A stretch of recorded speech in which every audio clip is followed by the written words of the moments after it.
Islam, Islam, Islam.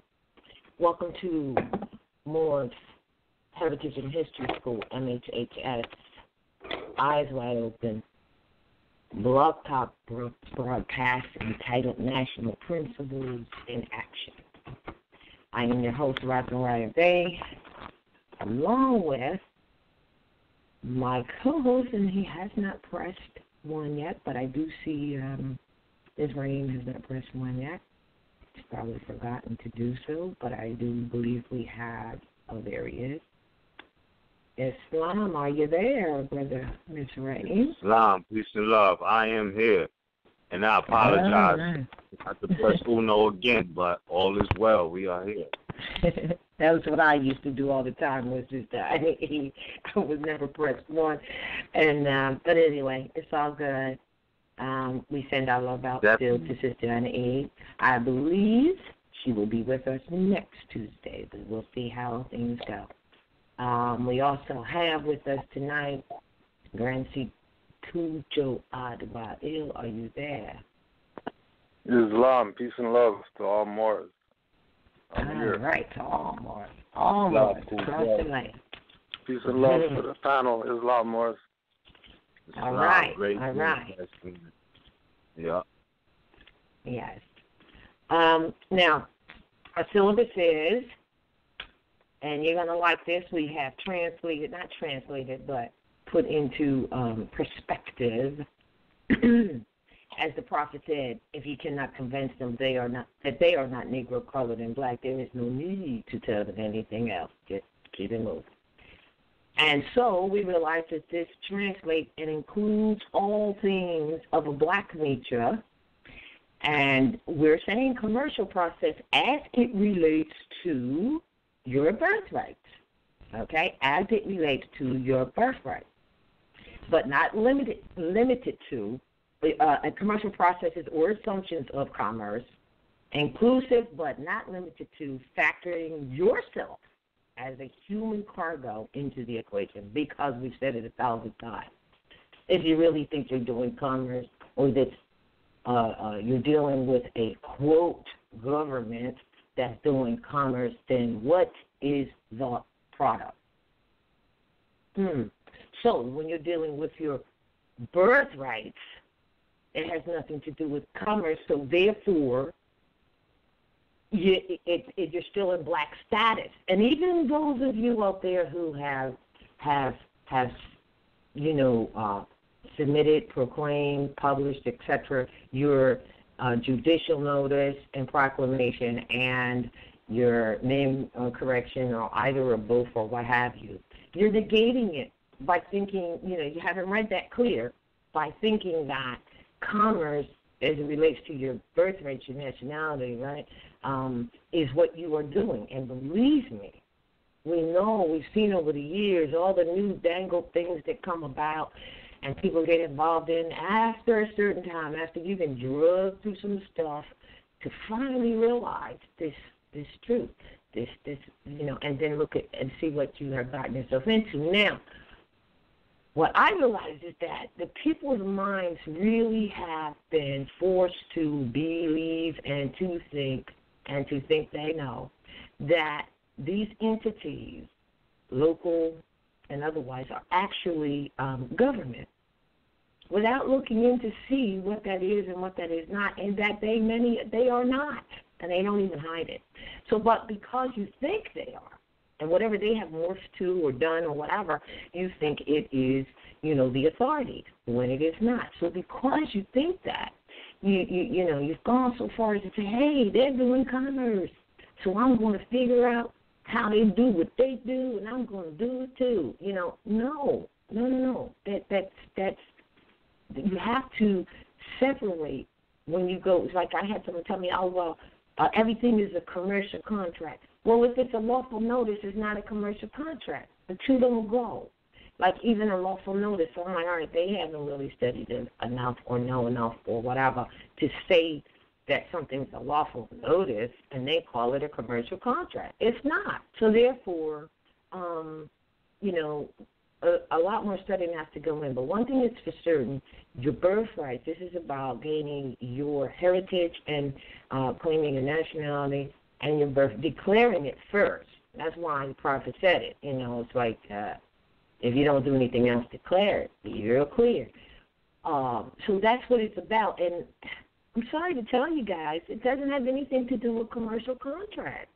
We're not saying that you can't do business or, excuse me, or whatever like that. Nobody's saying that. But you need to know how to make a distinguishment of the two, because before you sign any agreement or make any quote contract, you need to be in your proper person. For real, for real. Really. So that's the first thing is just as the prophet said. Prophet Noble Charlie, he said, I come to teach you to just be yourself, which comes with just your birth, just by your mere and sheer existence, all right? So before you go into, so even if you, yes? My fault. Yeah. My fault. I don't want you to put it all out there, but just for the record, like present day, like, you know, Moor is always complaining about, oh, we got to do it this way. You know, it has to be done that way. Like, this very day that we're existing on right now, not yesterday, not tomorrow, none of that. Do we not bear witness to the fact that they respect Moors in their proper person? Did you experience that? You don't have to just confirm if you experienced it. Oh, absolutely. Absolutely. But you have to ask me. This day, right? Yeah. Okay. Not you don't have to say all the details, but there's nothing that anybody could say to convince us otherwise, because we bear witness on multiple occasions. That's why I don't get it, you know, but go ahead. I'm listening. With you. Yeah. Well, if you're the only one, be the only one. All of that applies to you on your individual basis, and then you will find once you go down that path that, you know, there's others in the same direction. But if if you don't go down that path, then you just won't do it. So a lot of things that we have even put on the site are bear witness of some of the wording. Let's put that we have literally utilized, expressed, explained, put in written form, and we know what it is and how it, quote unquote, as people say, works. You know, because like these people saying, that Moorish stuff don't work. No, you don't work as a Moor. That's a fact. And, you know, maybe 5, 10 years ago, people would not know how to say that or to say that. But let's get down to the brass tacks. It's very, very real. Now, some people say, well, they got so much stuff in store for Moors, they're going to try to put them on the terror list and all this kind of craziness. You know what I mean? That they say, look, they have an intent from the door. But the only way you will know what that intent is, and also recognize that it is falling to ashes, and the only way you would know that is if you have found out or studied as such. But if you want to stop at the corner of Commerce and Black Street, you know, because you think you're that these people are because you know they're doing commerce. Hell, they came over here for the purpose of that. And in fact, they were on the other end of that when they first came. But that's not. Yeah, again, back to what I'm saying. Before you if you even thought you were dealing with commerce, let's get real here. Then that means you're talking about a contract. So before you go into the contract, be in your proper person. And nobody can make a contract for you because it will be void. They can't just say, oh, here's the contract that you signed. No, you didn't. You didn't put it on the table. You didn't sign it. You didn't do that. So if you really, really think you're into commerce, then you would know that. You would know about contracts, at least, because contract is, you know about contract law. That's why, you know, people say, oh, yeah, well, you know, birth certificate, the contract. I already know they don't know what a contract is, because if you know what a contract is, you would know that's not a contract. You know what I'm saying? And then you would, you know, if you believe that, then you would at least study into the laws of contract and find out why it's void. ab initio, and just because someone else wants to give it life, well, they established that, and it's not you, never was anyway. But our mindset stayed there because we do believe that's the authority. So we were thinking, as the prophet said, if you can't convince them that they're not Negro, colored, and black, just, don't try to tell them anything else. Well, that's what we're talking about here on this final call series, we call it, is if you can't convince them that the birthright has nothing to do with commerce, there's no need to tell them anything else. And there's so much energy and chaos and, machinations and all kinds of things going on, people trying to find their footing and stuff like that, it's never like too late or anything, because it's all about a mental slavery. It truly is all about a mental slavery, and no one can gauge when you will come into or out of a mental condition, position, paradigm, or dimension. You know what I'm saying? That is only for you to do so. The only way other people can know where another person is by way of, what they say, their language. You know what I'm saying? And those were like early on lessons, early on. And it takes time to change your language. It's not expected to come upon right away. That's why you should take that time and study that of which you need to know for real. So that eventually it becomes part of you, That's what the hammer in chapter, 5? The tools we use in the workshop of the mind, we use the hammer to hammer in the truth until it becomes part of everything. And that's what you, listening, going to have to do, period. And then you can be, remember I always say, you can only be what you know, period. That's the reason why the suggestion study was applied. That's why. And now I do want to say this. There were some misconceptions about some of the things that we have said, and I think that me personally, I'm not sure it was me personally because I speak on behalf of, the publications, the printing, the nation, and the work of uplifting fallen humanity. At least that's my intent. So, that, I have told people, or we have said, or whatever, not to work. I have told people, don't go to school. Look, I ain't never told anyone that. I have never said that. Now, as far as going to school, what I said is we need to have our own schools. But is that something new? No, that's not new, because the prophet said that himself. Now, what you need to think about is why that was said and how important it is to this day, because the schooling that we have had, which is why I said we need to have our own schools, and I guess that's why the prophet said it too. And I agree with what he said. Let's put it that way. And it isn't my idea, but I have found it to be clearly true as to why it was said. Because once you start studying, you realize just how much you were not told that you ought to have known, that you need to know, not ought to have, but need to know.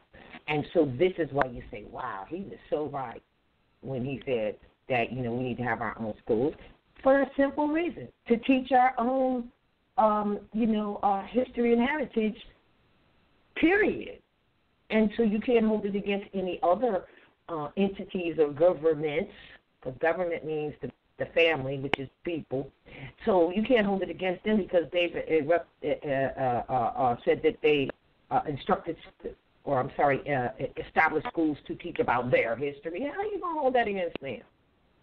Right? And so then you want to get in there and learn that too. Well, that's fine. There's nothing wrong with that, because another misconception, it's nothing wrong with that except that they're not necessarily on the primary level teaching about you in that respect, but they're teaching about it in another. They're not telling you the truth about you and your contributions to the world, to life, period, but only in a limited manner. So this is the reason why it's important. So when the prophet said, go get a good European education, I also had someone that has totally misunderstood what that meant. They actually believe that means go to, get They actually don't know. Let me put it this way. They don't know that the good European education is your education. But see, guess what? You won't know that until you start studying. Then you'll see it. But if you don't, you won't see it. You may never see it, and you'll always be talking divisionary, bashing bullcrap because you don't come from a point of knowledge, period. So, therefore, you can't have a session of building when all you really get is people like, for instance, there's people who actually believe that Birthright is about commerce. They have faith in that for real, right? Whereas there's others who know differently, you know? So how could you possibly build it? Now, you can because you're teaching if you want to come to the class, right? But at this time, in this particular specific space, I think, because there is no real time to cycles, everyone knows or pretty much knows that it is the time for everyone to confess their own. And many have done it already. So if you have some of your family out there who has not done that yet, and they still talking, you know, some foreign stuff, if I'll call it foreign stuff, you know what I'm saying, then you know that, all right, well, they haven't made the decision yet to come into truth paradigm at all.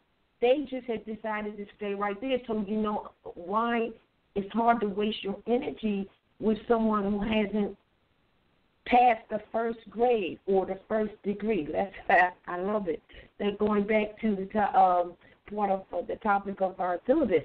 The first degree is that you're not negro, colored, and black. So people who haven't passed that first grade right there, well, you know, at these times now, we can't even, it's not, like, you can't build on that. You can only teach if you want to come to the school, to the class.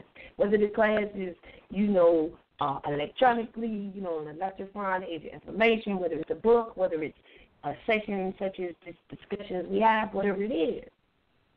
But if you willingly have faith in something else and you don't want your birthright because it's there for you, if you really don't want it, ain't nobody asking you to join no club and nothing like that either, right?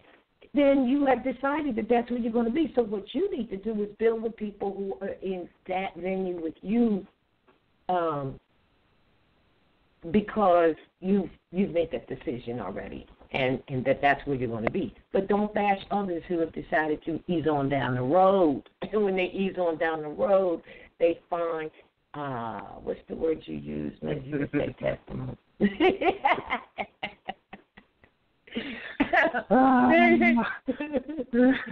You know why I'm laughing. Really? Killing me today. Martin said this the straw man, he didn't have no brain, but he got his ass down the yellow brick road, didn't? Right. So then you say, well, how do I go down that path? Well, guess what? Probably told you if you only want to be the only one, because that path is your path and you must go down it. And I was just telling that to some family today. And even if it is seemingly lonely, get your behind on down that road, and when you get through that path, you will find others that are in the same direction. Am I right, Brother Cujo? Islam to that. Yep. Islam to that. Mm-hmm. Yep. So you ain't going to find them. They need to stop off at the Commerce Street, you know, talking about, let's see if we can find ourselves in this. You are not going to find yourself. I'll tell you what, you will find yourself in commerce if you are the product. I'm telling you all more than I'm telling you loud and clear. If you really believe that your birthright and the liberties of them and the rights of birth really is founded in the commercial processes, then, you know, yeah, that's what you're going to find that you, jokes on you, you are the product. Willingly. So it's a transfer. Huh? I was going to say that's why certain people are telling you to go get indexed because you are the property. And they're using the last 4 digits of your social to index you, so-called your social. Are you serious? Dang. So why would somebody use why would somebody use an emancipation on Asiatics in order for them to be free when you know that emancipation means transfer of ownership? Thank you very much. And exactly. I know that's right down your line. Hold on. Because, no, Kuja, you just said it. Like, see, I didn't know that. Well, I think I did hear you mention that before, but only thing that gets indexed is products, people. People, not natural flesh and blood beings. They don't get indexed. And so you just explained that it's just a transfer, right? Yep. That's what you're saying, Kujo. It's just a transfer, right? That's what it appears to be based on, because what they're doing. You have somebody, because you have an individual claiming that they're some world court authority. All right. But, so now, but they have a colonial name. With a social authority, but they have a colonial name, and then they're telling people to use the social as part of the confirmation of you being indexed. All right. Okay, so now this might be a good time to let people know. Hear ye! Social Security is not the government. It is an administration. It is actually it's like having an insurance policy. It's voluntary contributions to it, and therefore you don't have to subscribe to it. I'm not telling you, to go whatever, but it is not what you think it is at all. So they're just keeping you right in that same venue. So now this transfer, because that's what it is, or emancipation, that's the same thing, also goes along with what Ms. has been studying about the transfer of slaves or those who were not free, who thought they were free, and that's where the contraband came. That's what contraband actually is. I mean, it's just a transfer of ownership, and but you're still not free. That's the emancipation. But for them to even be declared contraband of war means that they were still seen as property that could be used for the Union advantage against who their adversaries were. So they never really saw them as free. And you had Moors who adopted that mentality of being Negro, black, and colored. Like, they so proud of the Emancipation Proclamation. Like, you know how they say they got post-traumatic slave syndrome? There are some people who found out a little bit of this information, and they got post-contraband of war syndrome. I'm saying that right now, specifically when it comes down to, correlating their birthright with commerce. Because, again, it's all, any mind state you see today, it could be futuristic, but that also means it's rooted in ancient, because the ancient was always looking forward. But also, the fact that there's some people who are so stuck on that mantra of claiming to be black, and they're proud of black, and, no matter what you say, they're not Moors, they're black people. And no other nations around the world claim this except, denationalized Moors, specifically on the continent of North America. Like, nowhere in the world do they proudly claim that. Like, there's no other nation on this planet. They'll all relate to Moors, in fact and indeed. But there's a certain group of Moors who have a mentality of celebrate, even if they never even knew of Fort Monroe.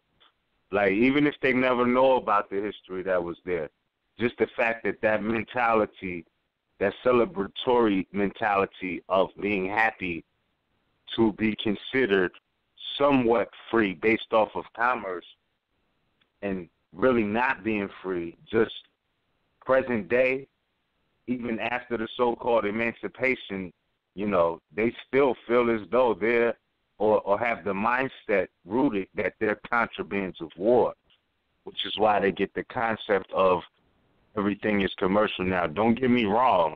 Yes, the Europeans did do commerce and included denationalized Moors as the stop.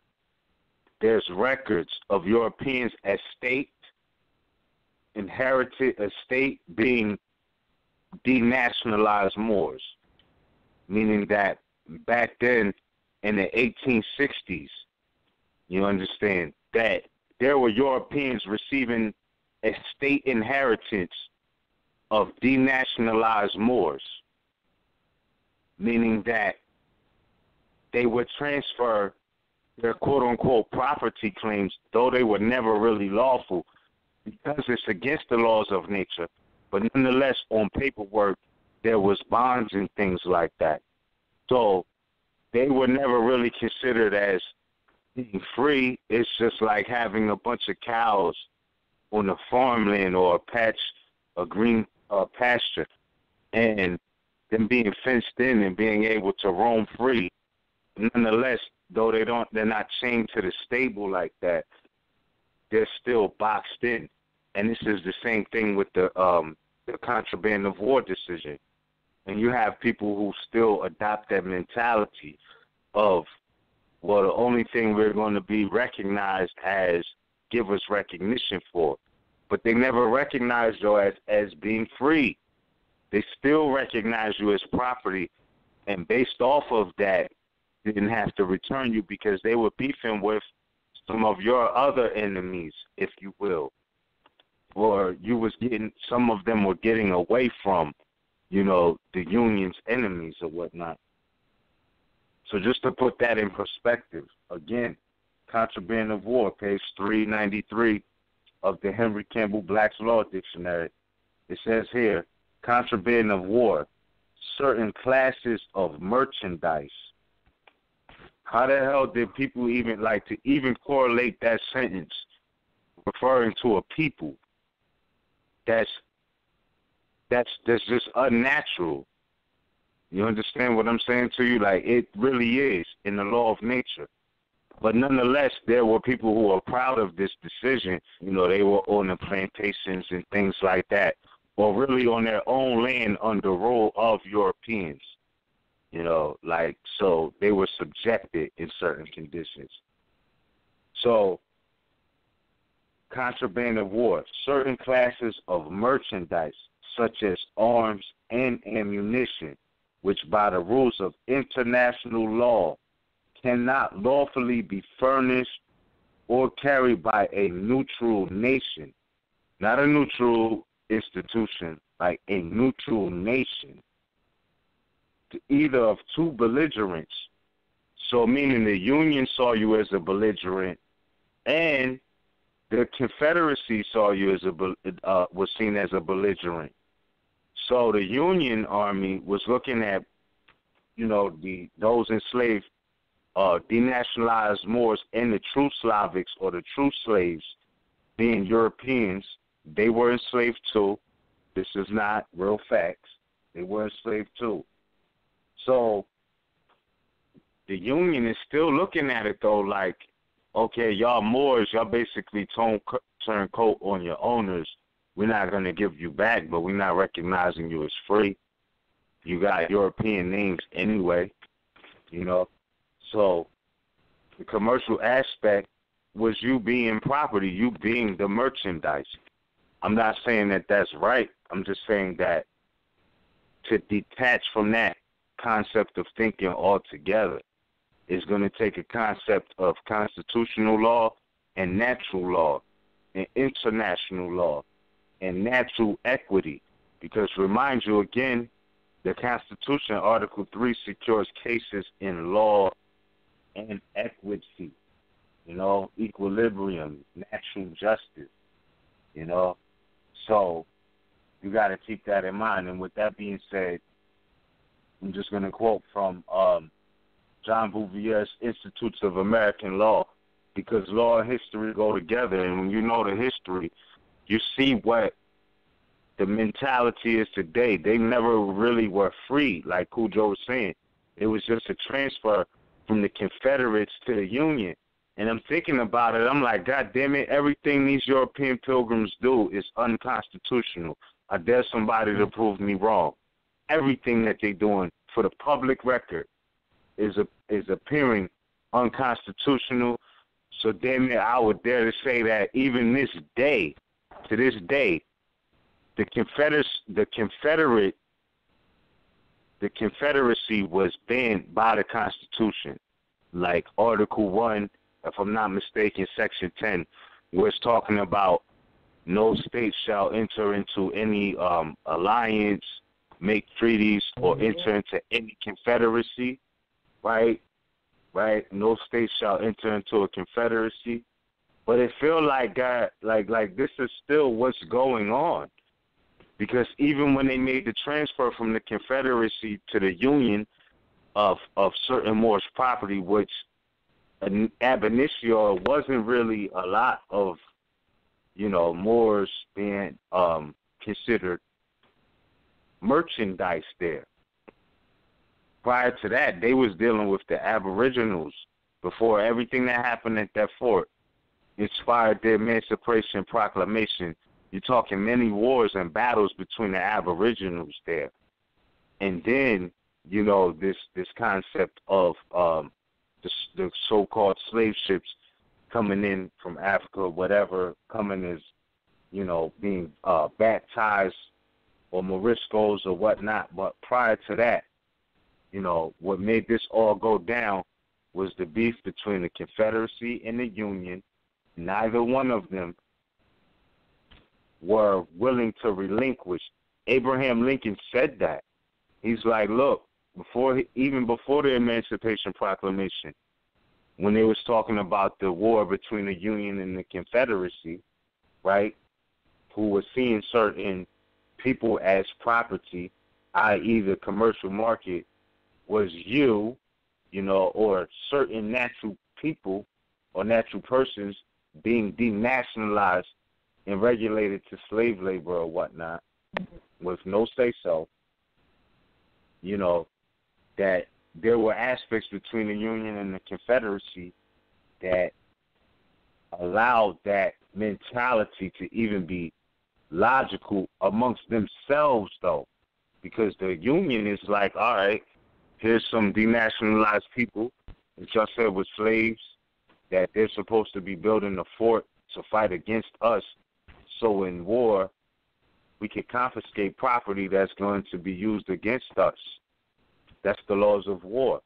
So when it's declared contraband, they don't have to return it back. And that's basically what happened. So they seen both parties, and then Moors got happy, or certain enslaved, beings got happy because they used to have to wash clothes for free, but now they're getting 3 notes, you know what I'm saying, for doing laundry. And all of these different things played into the illusion of freedom. You understand what I'm saying? Like the illusion of, oh, well, shit, like I don't have to do this for free. I'm getting 3 notes an hour. And though it wasn't much, it gave them a sense of dignity, like their work wasn't going unrecognized. And that was a better treatment, but nonetheless, that's like you having a dog and you give them doggy treats every now and then when they do the right thing, or you know what I'm saying? You still got a cage for it. Still got a chain for it to keep it locked up and things like that. So the same concept with people. And that's that major thing that, the fact that you have people declare specifically as contraband of war, not contraband, but contraband of war, goes to show that if there's a such thing as post-traumatic slave syndrome, there's a such thing as post-traumatic contraband of war syndrome, and you got people who still feel like, you know, they are property. Like, they didn't accept the fact that that's unconstitutional. They did not accept the fact that they was never slaves. They adopted that it was okay and that what other Europeans would give them will constitute their reality. And that's why, you know what I'm saying? And it's not to say, oh, nobody should have a job if that's what you want to do. You know, like you should be looked down on because that's what you're doing. None of that. It's just like, you know, if it comes to having to interact with other nations and other nationals, institutions, like, why does it have to be directly commerce? Why can't you go right into international law, right? Declarations, you know, Universal Declaration of Human Rights, the Declaration of the Rights of Indigenous Peoples, all of these things are what it is. So, you know, personally, like, no matter what commercial activities you do, the law of nature is supreme because you got a lot of people who, or companies, shall I say, who are moving allegedly natural products straight from the land.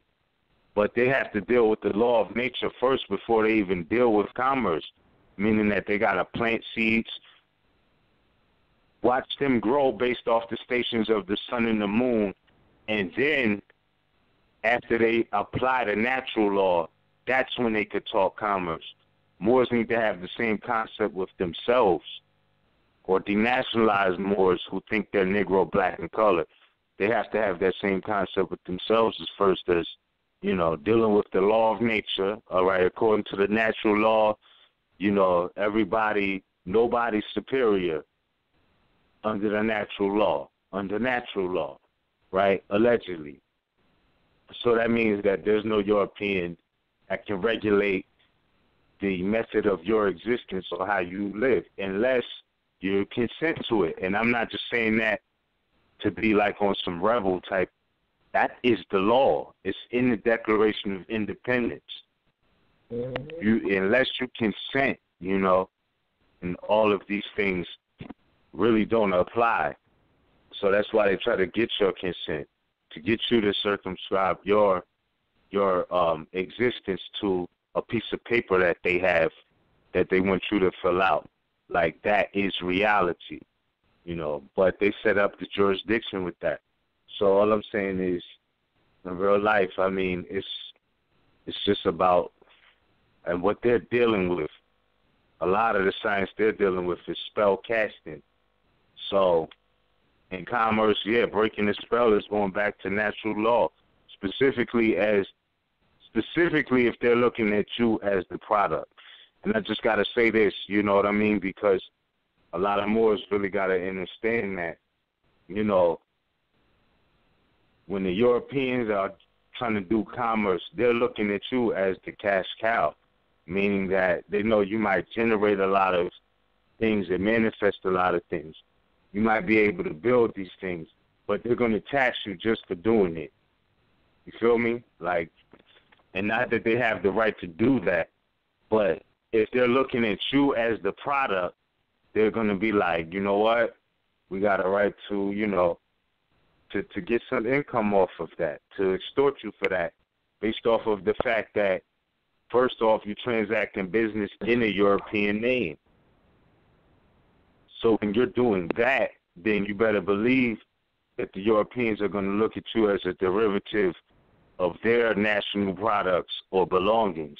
And anything you're doing in their name, they're going to have first dibs to tax you or to do or to exact finance or extort finance from you under their family law. So, you know, you come as a Jackson, the Jackson family is going to have a certain type of claim to whatever you're bringing in their name.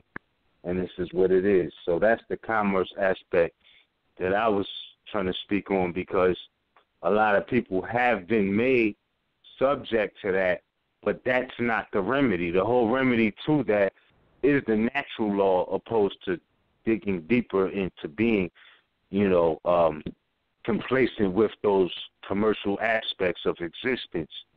because that is 1860s. They talk about, what Noble Drew Ali brought was antiquated, and we need up-to-date things to deal with this commerce. They was looking at you like commerce in the 1860s. And I'm not saying you don't have the right to, transact business and, do trade, etc. But don't forget, they saw you as that. And even with the Commerce Bank, right, they had a quote-unquote Commerce Bank, which is now TD Bank. But you got to remember the origins of the bank, that, again, like I said, you had Europeans who were inheriting Moorish families that was bearing European names. So John Smith would die and say he had, 3 John Smiths, or, a John Smith, a James Smith, and a John Smith Jr. or whatnot, or a James Smith the second type of thing. And they like, shit, all of them is our property. She's worth 150, the dude is worth 100, and the child is worth 50 notes. You understand? And that would be considered inheritance to them in their banking system and all of that. So, I mean, when you're talking commerce, you got to understand what products are you talking about. Did you consent to being a product? You know what I mean? And if that's not the case, then how do those laws regulate you and what you have to do in your existence? I'm not talking about whether you work in a job or not. I'm just saying that, if you feel like the commercial law is the key, then, you might need to look more into that. Well, pardon me. For now, I yield the floor. Yeah. Islam. Go ahead. Islam. Yeah. And it appears as a catch-22, but it's really letting you know that game's over and it's checkmate, regardless of whether you say free national name or you do quote-unquote the commerce position, because the work that we look at Noble Drew Ali doing is done in the name of Drew, which is Irish. That's not Moorish name. But now, when you check the science of who the Irish really are and the foundation of the name Drew really coming from Druids, right? Now you can be Neo in both worlds. You don't have to be in the chair to unplug to go into the matrix anymore. You just go in. And that's going down into, again, with the laws of contracts. Because they're going to present the contract to you. And the fact that most of the time we're the only ones signing should prove that it's adhesion. So you already know that, like Mother was saying, it's not really a contract. But you're still going to approach it by the rules that govern contracts, because it's about what Moors are doing. It's not about what Europeans' response is to what we do. It's about what did we do. What position did we put? When we said left foot first, what was our position when we put the left foot down? And if the position when you put the left foot down is commerce before free national, because remember, Noble Drew Ali didn't do anything in the name of Timothy Drew. That's right. There's no work relative to the Moorish Divine and National Movement that Noble Drew Ali did in the name Timothy Drew without any tie to a Moorish free national title. Right? But then we also know that Sharif Abdul Ali is a name that you don't even hear Moors mentioned. But that's also his name. Mm-hmm. Mm-hmm. And he made reference. Same thing that El-Hajj said in disguise, because we know he was studying Moorish science. But what did he say in disguise? I'm just gonna call myself Malcolm X because that's what the people know me as. But my passport says Malik El-Shabazz.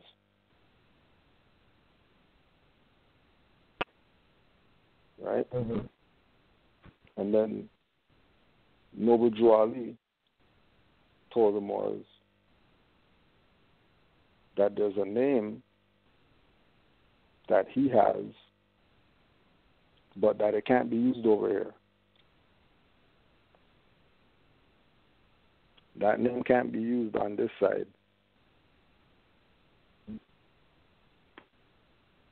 So the idea of staying out of commerce has always been presented. This is not first time. We're hearing about this. Mm-hmm. It's already a reality that, like we're saying, don't think that they're not going to try to make Moors contraband. Right.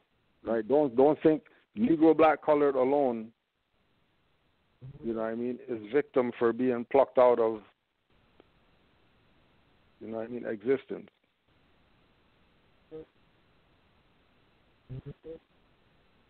And it has changed. Like Moors are saying, there's Moors still today. There's Moors still today, right? That have the free lane to go to a county recorder's office, file their paperwork there, get their stuff stamped and all that stuff, and leave. And then there's other places where don't even try that. You're not even getting in the door with those papers, much less close enough to anything looking like a stamp to get something filed. Because it's not the same. Things are changing even more rapid than before. Right. But you don't need to go to a county venue depending on what it is. But I understand what you're saying. You're showing the difference between them accepting lawful notice from you just because the truth is, we're talking about status, and status simply means your relationship to the community. So it really doesn't matter what, it is that is operating around you or whatever it is, your relationship to it. So it's okay, it's all right to do that. But you're showing that, hell, they don't even want, they are really, like I said, it's changed. They're like, oh, hell no. We're not going to buy anything. We're not going to record nothing because they're not recorded anyway. Thank you. And again, you're just showing the difference. Right. Let me just add, that is the difference also when we used to go into these court venues, or these venues that are courts or meeting rooms. We could walk in the door, ask for the oath of office, and it was right there. They just pulled it right off the shelf. They don't do that anymore either. You see what I'm saying? Right. Mm-hmm. Yeah. And that's changing with the times because Moors are becoming more awake. Yep. Moors aren't sitting back like they used to. Nope. Moors aren't just pray to Noble Drew Ali and whatever and that's it anymore. Mm-hmm. Moors are actually challenging, no different than, before you got kicked out the church. You started questioning certain stuff. Mm-hmm. That you shouldn't be questioning because, God laid this down. Why are you questioning stuff? What do you mean? Grand Sheikh said that Noble Drew Ali said.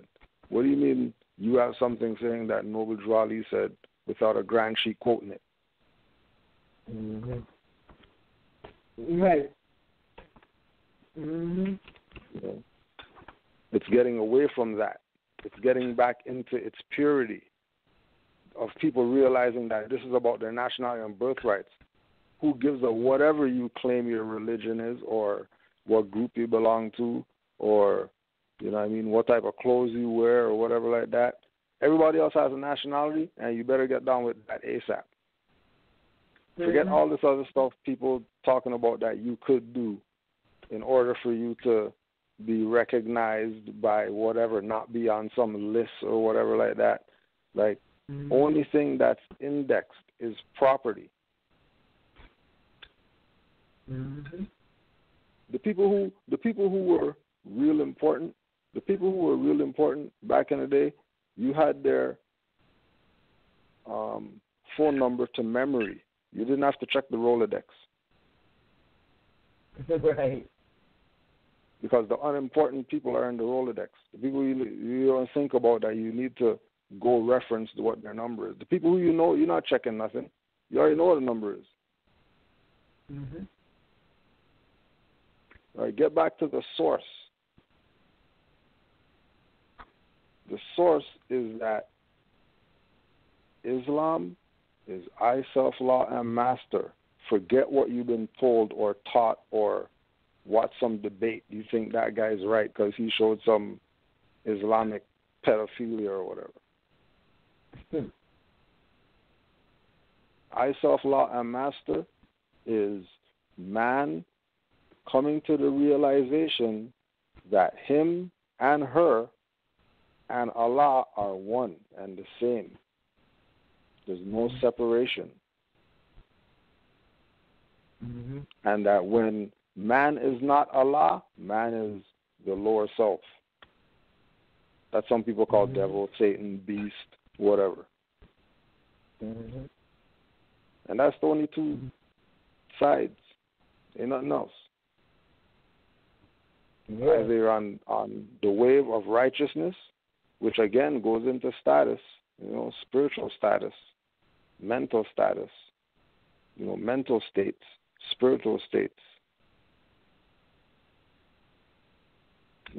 Is your state corporate? Right. Right. Is your status corporate, or is your status organic? Is your status watermelon with seeds or seedless? Damn, bro, it's ill. You mentioned the watermelon. You gotta watch that movie, Watermelon Man. Pretty sure you probably saw it. You probably watched. I heard about that movie. Watermelon Man. Watermelon Man. I've heard of that one before. Oh yeah. Definitely a must watch for Moors. Watermelon Man, and the song too, Watermelon Man. That was written by a quote unquote activist born in the 20s, Oscar Brown. And it's not what you think it sounds like. He's going in, on multiple planes of thought.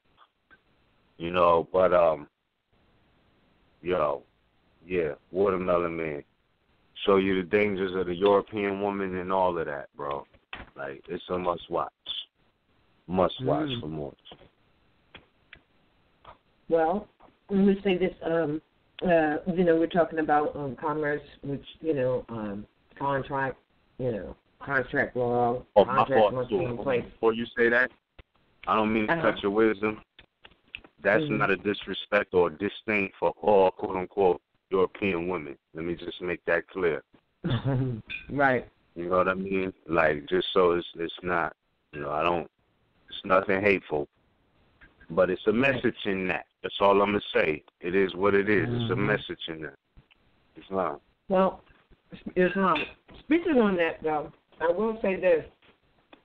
People are noticing that, remember the prophet said Europeans are helping, why aren't you? So all Europeans are not like bad people. Nobody said that. It's about your higher self and your lower self regardless.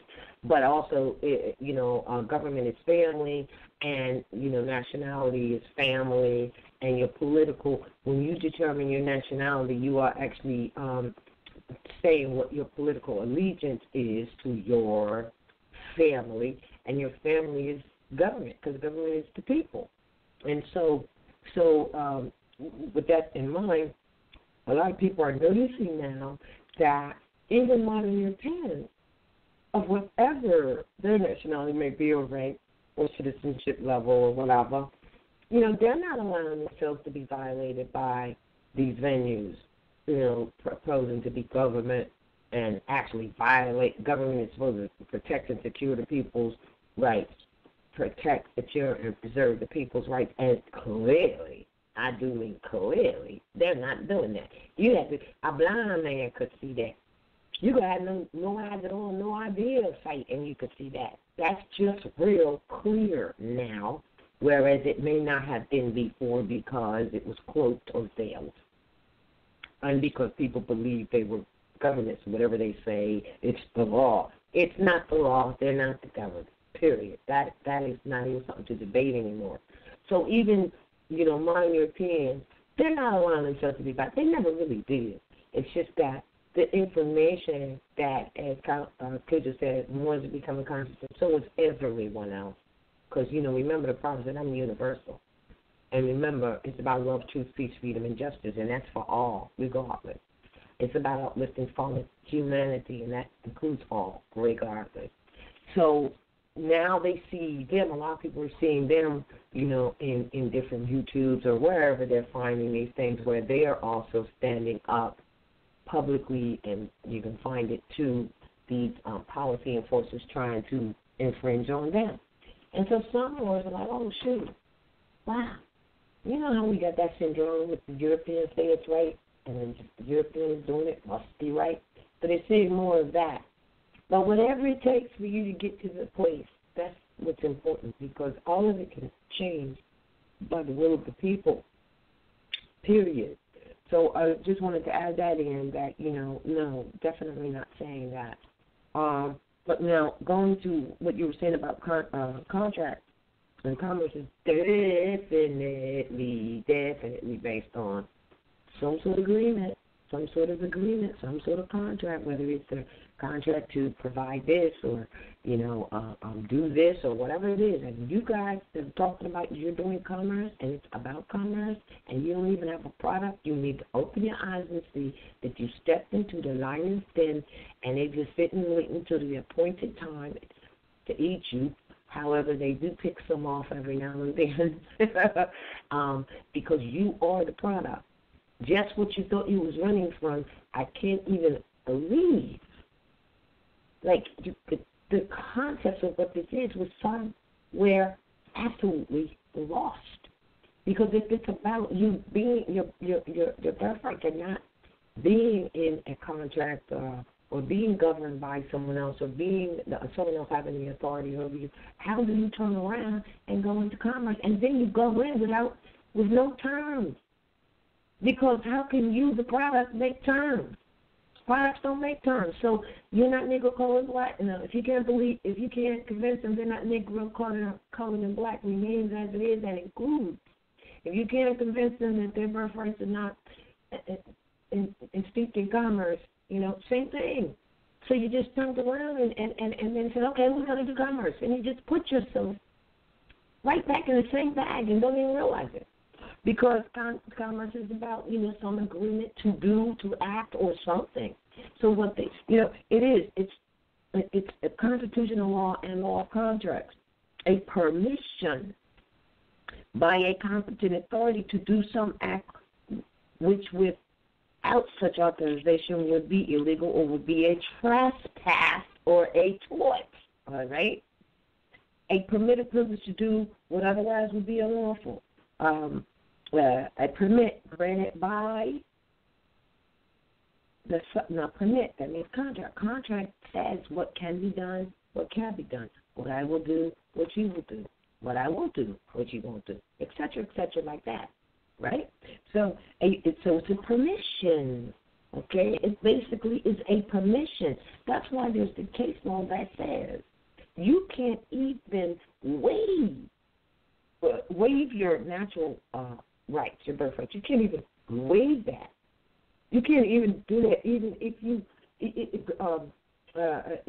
were to waive those rights, it would have to be done, declared competently, okay, with all full knowledge. See, that's part of what has to be done in the contract, right? So, so really you can't even really give it up. But even if you did, if you did do that, it would have to be recorded somewhere that you did that. Not your aunt, your mother, your brother, your sister, or nothing. You did that. You waived them. You did it. So where is that written, recorded, and or some sort of contract somewhere? Nowhere, because it's not there. The thing is you're fighting for these rights, but yet at the same time you're giving them up because you don't miss the concept yet. So we're talking contract is permission for you to do this, not do that. You do this, not do that, whatever. And so a permit is granted by generally or by the sovereign and or generally for a consideration. So, it's just for a consideration. Remember we said the contract has to have offer, consideration, except mutual terms. None of that exists. So what they do is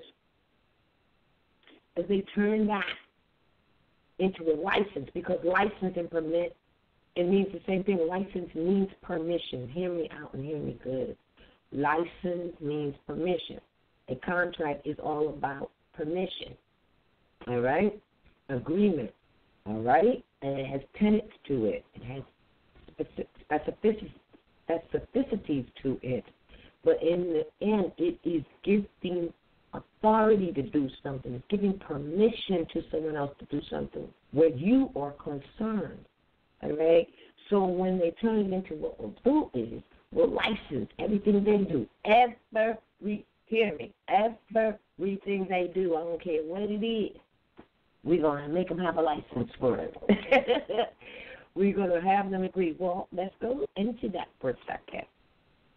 A license, again, goes right back to contract, right? Permission to do something which without the license would not be allowed. Where's the license or contract where you gave permission for any of this stuff to happen to you? You can't lay it on the table, but what you do is assume it's a birth certificate, which is not a license, and then you put it on the table so they go with it. And so essentially what it means as far as a license, permission, agreement, contract, because it means permission, that's given, all right? It means that authority or liberty is given to do. You have the authority of self. You do know that, right? All right, so authority or the liberty is given to do or to forbear an act, okay? You are giving that liberty to something and or someone or whatever. It means leave, that means permission. It means permission, again, to do a thing which a licensor could prevent, all right? It means to do some act which without such permission would be not allowed a tort or a violation or trespass to you, all right? Or they say, oh, well, it's illegal. So they're saying, it's illegal to do that, but we're going to give you a license to do that which is illegal. It doesn't even make sense, does it? No. What's illegal and unlawful is for someone to have authority over you and direct you on what you can and cannot do, and then take, for instance, a right that you have, turn it into a privilege. Turn it into a privilege. License it. Look, they're licensing the actual thing itself. I mean, come on, people, wake up. The actual liberty itself. They're licensing it, putting a fee to it, and then making you pay for it. This is craziness. This is madness. This is mania. Yeah. No, just to interject now. Now, out here, right, they're not even putting a fee. They're just attaching it to the license. Okay. Right? Okay. Okay. So for example, right? For example, June 17th. Right, this was an article out here. Get caught running a red on your bicycle, and you can risk demerit points on your driver's license. Oh, yeah, they do that stuff too, yeah. It's not supposed to happen, but it does. Demerit points will be registered against law-breaking cyclists in Toronto, which can affect driving status and insurance costs. Yeah. Yeah. Right? Riding. Riding is applied to a driver's license. There's no because they're having, the little counselor BS. They have their little meetings where, they're against bicycle licenses, right? But they're saying that there's so many, driver bike, collisions and stuff like that. Like, we have to do something to try to regulate this or whatever. Right? So they're cracking down on quote-unquote cyclists, renegade cyclists, people who don't have helmets and stuff like that, and who ride through the light and, ride in the lane with the cars and stuff like that. Like, and all of it is making people be under some authority or in some jurisdiction that had absolutely nothing to do with them. Right, you're right. And it's interesting you said that because a license is not a contract between the state and the licensee, but is a mere personal permission.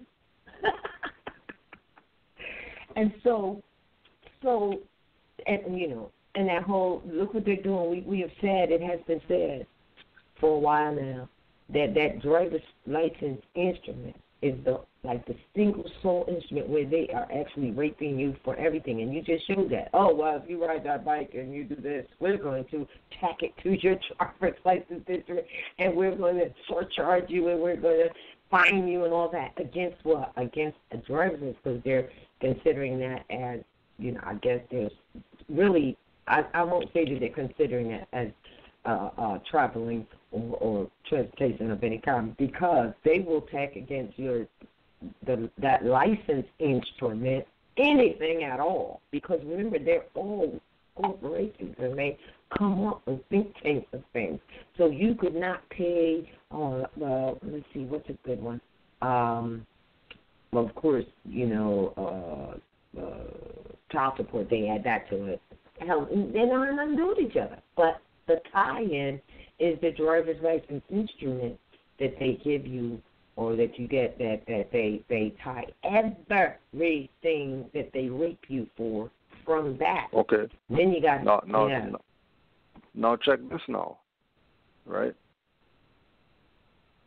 This is for the people who, talk this thing about we're Canadian and we should want to be Canadian and all that, when we know what type of raping is going on out here against people's rights under this jurisdiction called Canada, right? Now, these are some of the biking fines. This is one of the biking fines, right? This is also from Morisco World and all other people about licenses are needed in order to whatever, right? Ride your bicycle on a sidewalk, that's a $60 fine. If you live in Toronto and if your age is 14 and older. Whoa, okay, so they got this. Wow. That's jurisdictional, isn't it? It has to be jurisdiction because 14 years old, you don't have a license. What are they putting this $60 to?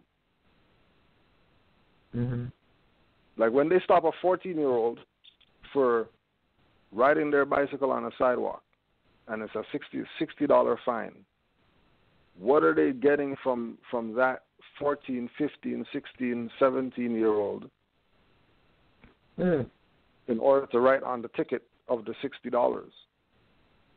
Because they need a license, because it's according to a license why you get the fine. It's because you have a driver's license. Right, but they're 14, so they don't have one, but guess what? I've heard them. They this happens. So I know a few people for real. If they're like say 14 and they don't even have a license, when they do get the license, they tack it on. Ain't that something? I know somebody before they even get their license, it was already in the mode of to be suspended for real because they were actually navigating without one as a minor, as they would say, or whatever. I'm serious. And so when they got their license, they said, "Oh, we got to surcharge you for this and fine you for that." When you were 14, remember when you took your daddy's car around the block or some craziness like that? No, I'm serious. This is what they do. That's why we're telling people that instrument. But now hold on. Here's the kicker to all of this, is that what is the license? The license is the actual written permission. Remember, the authority or liberty given to do or forbear any act. It's the actual, so let's say, for instance, when we say, well, where's your license to practice law? They ask you that, right? And then when they say, well, where's your license? We know you got a bar code, right? But the truth is that was the big trick because there is no such thing as the license. The license is y'all want to talk about commerce and contract, right? The license is the agreement itself. So, for instance, if you hired an attorney, that's the license. Why? Because you just gave the permission to do or forbear an act for you. That's the actual license is when you made a contract or agreement with that person or whatever, in the case to explain it, an attorney, when you made that, whether it's verbal, expressed, or written, that's the license. So there is no license because license means permission to give the authority to someone else. So they've assumed and made these so-called licenses. They call them license, but you agree to them. So at that point now, it's they say, oh, that's a contract with that because you agreed to give the authority to something else because you didn't read what it was, or you didn't know that this had nothing to do with you. You didn't know that you could ride your bicycle without it. You didn't know you could travel. You didn't know these things. And massively over the generations, we haven't known. And they love the power and the molestation. Remember the prophet said, if you don't enforce the Constitution, you will be molested by quote-unquote other citizens. And that's all that is happening to you.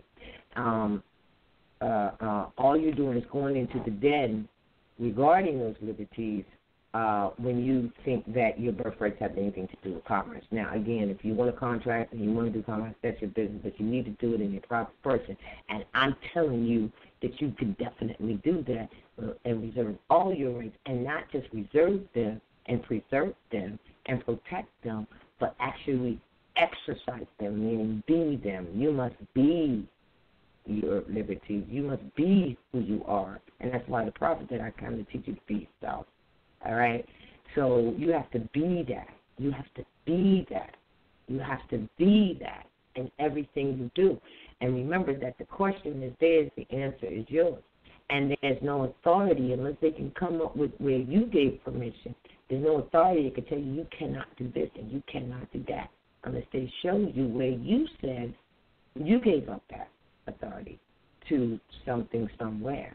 That's why you have to now be very careful about, what you do contract with. And believe me, in these days, if they know, as you said, Cujo Moor's arriving, they got some stuff for you that will have you tied up for a minute.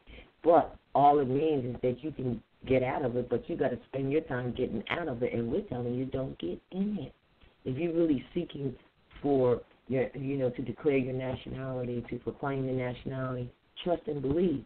It has nothing to do with commerce. And this is why, like earlier when I said there was something that was, there's such a contradictory because we're mixing, truth and falsehood is strange for mix, you know that. So we're mixing commerce with natural law and common law and the rodeo stuff. That's what we're doing. No diggity, no doubt about that. Because on one breath, oh, that's lawful notice. Okay, well then on the other breath, but it's commercial. No, you can't have it both ways. But when you mix your mind into statutes and commercial stuff, then that's what will happen. So Again, you can do what you want. You can contract how you wish, but you need to be doing it in your proper person. And you don't need to go running scared because someone said, boo, I don't like the fact that you're a natural flesh and blood being with that ill or bad. All right? Of course they don't like that.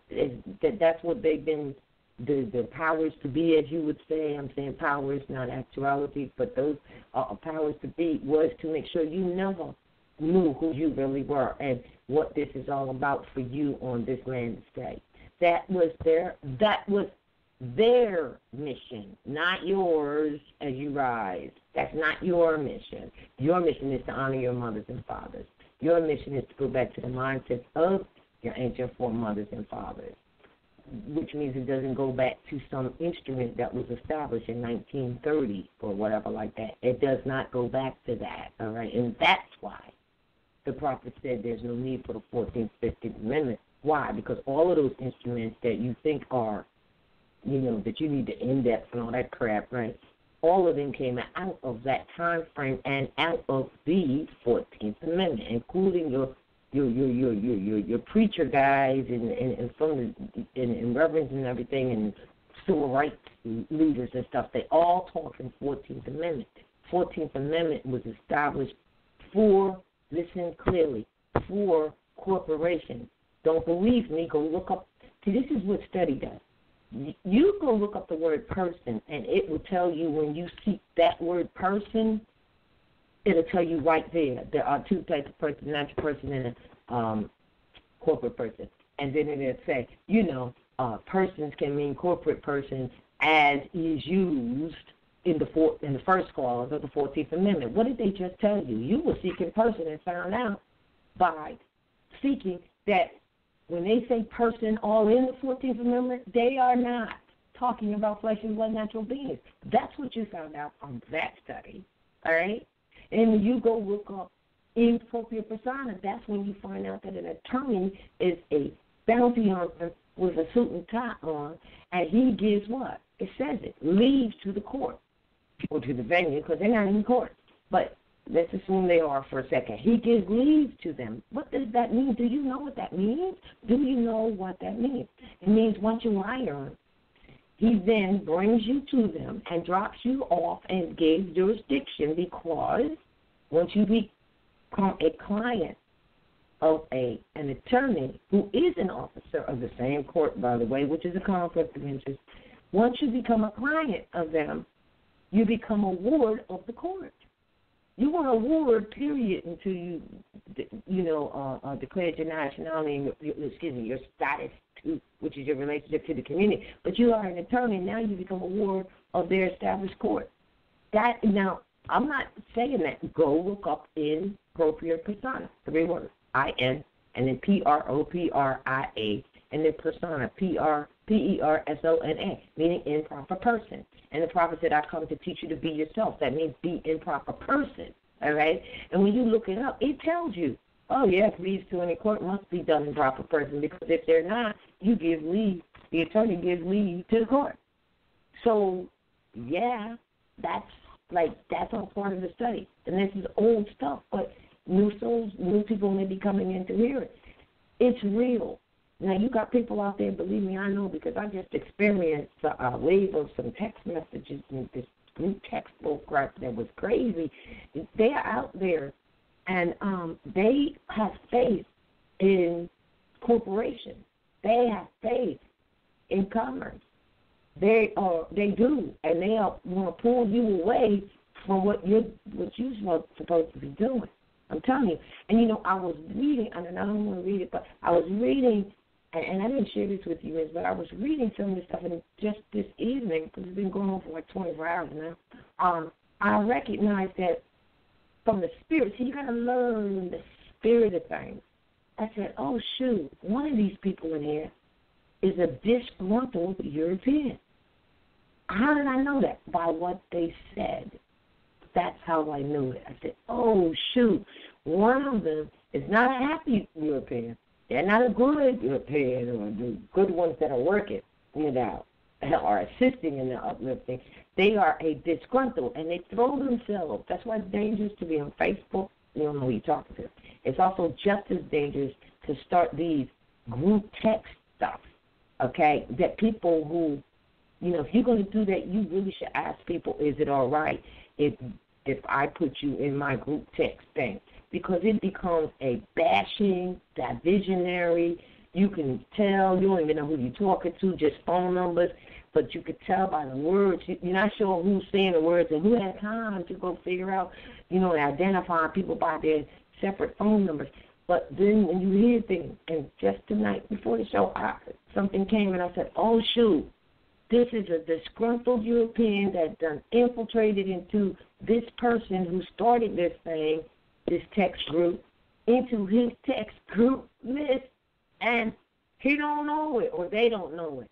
But when you have knowledge, you can sniff it out. Trust me, by what they say. Now, if they're not a disgruntled European on your text list, they are of the European belief and mindset, that's what they're going to show. And that's when it hit me. So what I had to say is, look, you can take me off of this. Matter of fact, you never asked me. I thought I was talking to you. I found out I'm talking to 18, 19 other people, and they are not on the same path. This is not a build. This is a bashing and a divisionary one at that. However, whatever information you can share. But when you start kicking some information, then people start slowing it down, and then the real culprit, quote-unquote, European or European mindset being that might be melanated comes to the surface. And you're like, aha, I got you. You're behind this. You using these Moors that don't know any better. And you sneaking in your disgruntlement about the fact that you are not Aboriginal and neither will you ever be. And then you're coming in on these things. So it's dangerous and it wastes your time. It wastes your time because, they need to be somewhere else talking to other disgruntled modern Europeans or disgruntled people or people who have wrong concepts, because it's time now to build on the same path. Everyone must be in the same direction. Prophet said that when he was talking about the members of the temple, but that is also applicable, Moors, to your life, to your cipher, and to everybody that is around you. You need to apply the principles for real, whether you're in the temple or not in the temple. You need to apply the principles that the prophet left for real.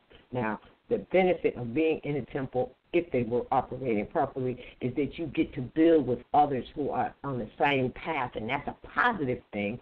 That's a positive thing. But you're going to have to take the responsibility in your life to make sure that you keep those out of your cipher, because it's time for you to save yourself.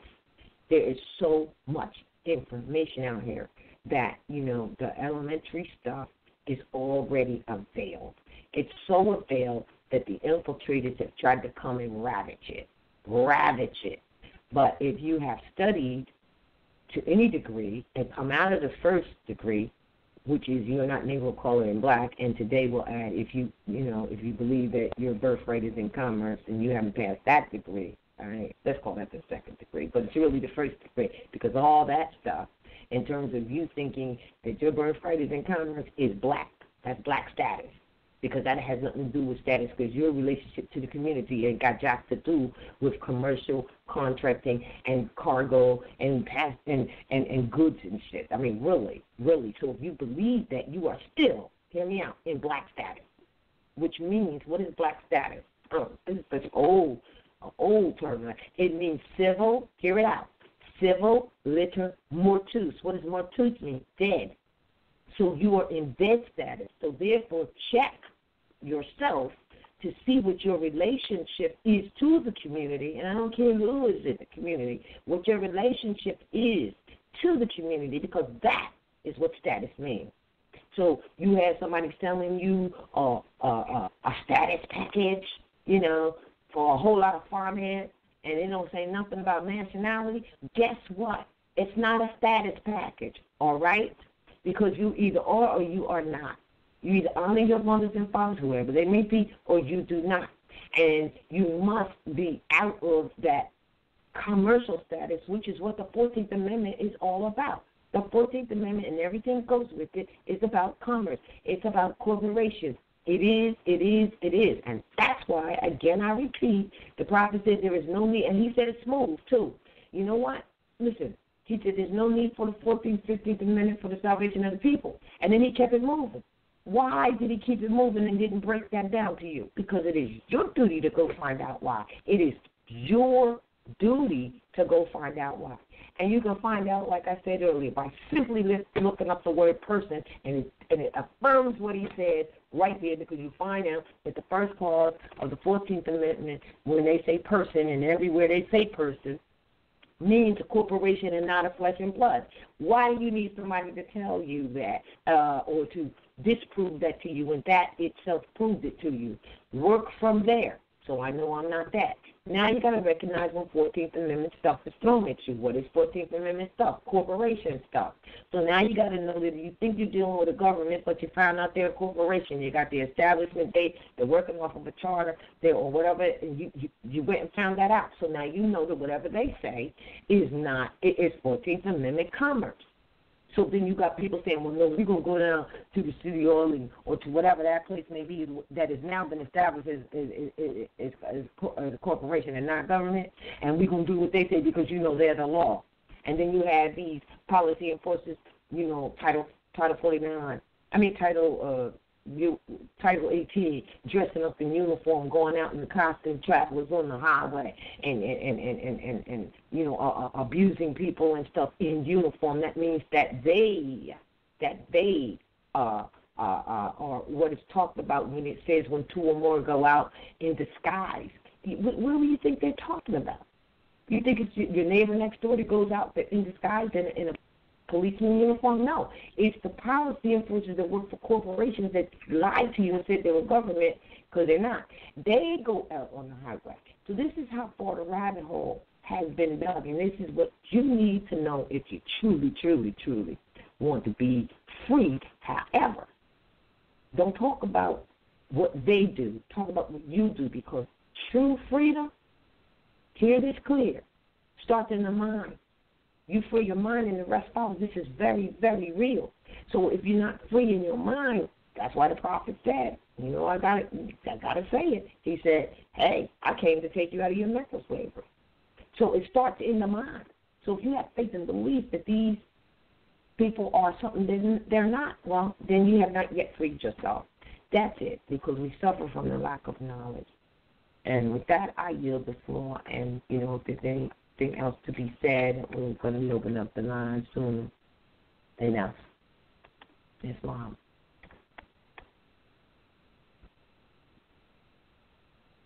Yeah, I would just say that I feel you on everything you were saying, just with the group chat.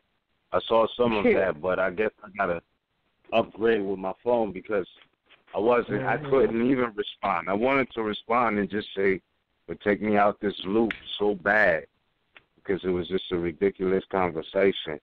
But I just, you know, it's like, you know, sometimes you got to where to place your energy. But, you know, I just, it's just amazing. You know, some of our people are still lost in different aspects and all of that. But all you can do is just put out the truth and keep it moving, you know. It's I do have a just question too much. for you. I know this is just a sidebar, but real quick before we open the lines, we have to do a minute for this. I've been getting people, and I know asking me just before the broadcast what quorum novus is, and I know that you had sent some information out to some people about that. And I know that in American law, Institutes of American Law, sometimes the definitions of these things are altered because in, like even when you go to Black's Law, you got to look and see, it'll say in English law. And then Moorish, you got to understand that English law is not American law. So then when they do that, it opens up a door for them because they're only dealing with statutes and stuff, period. But But in the Institute of American Law, can you just look up real quick what quorum nobis is? Or if you already know off the top of your head, because I know you probably do. I mean, like, that's the thing. Like, this is what I like about the Institutes of American Law. Like, they might elaborate on the word, but it's not definitions. They're just giving you straight facts. So, like, it's not like, you know, the Henry Campbell Black's Law Dictionary, where there's a lot of definitions with facts in it. You know, there's a lot of facts, and occasionally, you know, some definitions are thrown in. So this is what makes the law books a little different, but, you know, definitely in harmony with each other. But let me just pull this up, because I know Coram nobis means an era before us, and then there's a written Coram vobis, like VOBIS, and then there's one NOBIS. So let me just pull that up real quick, and I'll read the definition. Right, it's in the line of writ of error. Yeah, it is. Me too, but can I say, yes, it is. But I can say this too, that the other thing we must establish is that, are you in a court? Remember that you're not necessarily in a court. And also there was, and I don't have it in front of me, but there is a fine that can be paid at that time. I think it's $10,000 if any of these venues, you know, the ones that you think of court, use the word court.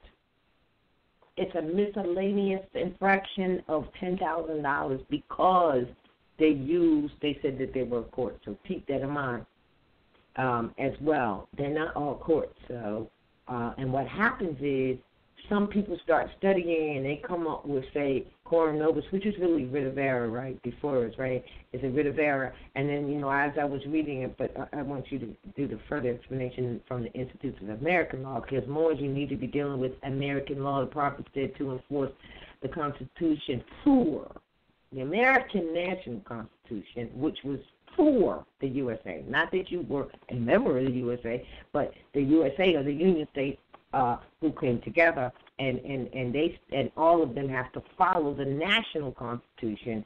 That's what this is about. So if none of you have studied what that is, you will not be able to recognize when anything else has been put before you and you have been molested, because you, like I said, we're so busy, you know, dealing with commerce and so busy looking at what they're doing that we're not looking at what we're supposed to be doing, all right? And that's what all the warnings that the Prophet brought and that many others have brought is about, to get you to wake up and see that. So I just want to say this, Ms. So just keep, well, no, you go ahead and give the explanation there, because it essentially is a bit of error. Go ahead. All right, so there's a couple of points to point out. All right, so Coram, like on page 406 of the Henry Campbell Black's Law Dictionary. Yeah. You there? Are you there? Hello? What happened? Uh-oh, he dropped. I'm here, but I'm not hearing him. You know what? I'm looking at the board. He just dropped. Let me just see if he can back in. Let me see. Oh, there he is. All right. You there, brother? You there, son? Please, yeah, they try to put the fire extinguisher on me. You get ready to put the fire to the American, to the... They try to put the fire extinguisher on your brethren. That's crazy. Go ahead. Yes. Start. All right, so Coram nobis, it means before us, ourselves. And then in brackets, it has the king, i.e. in the king's or queen's bench. It says, applied to writs of error directed to another branch of the same court. So you got court clerks, administrators, you know, magistrates / judges or whatever. You know what I'm saying?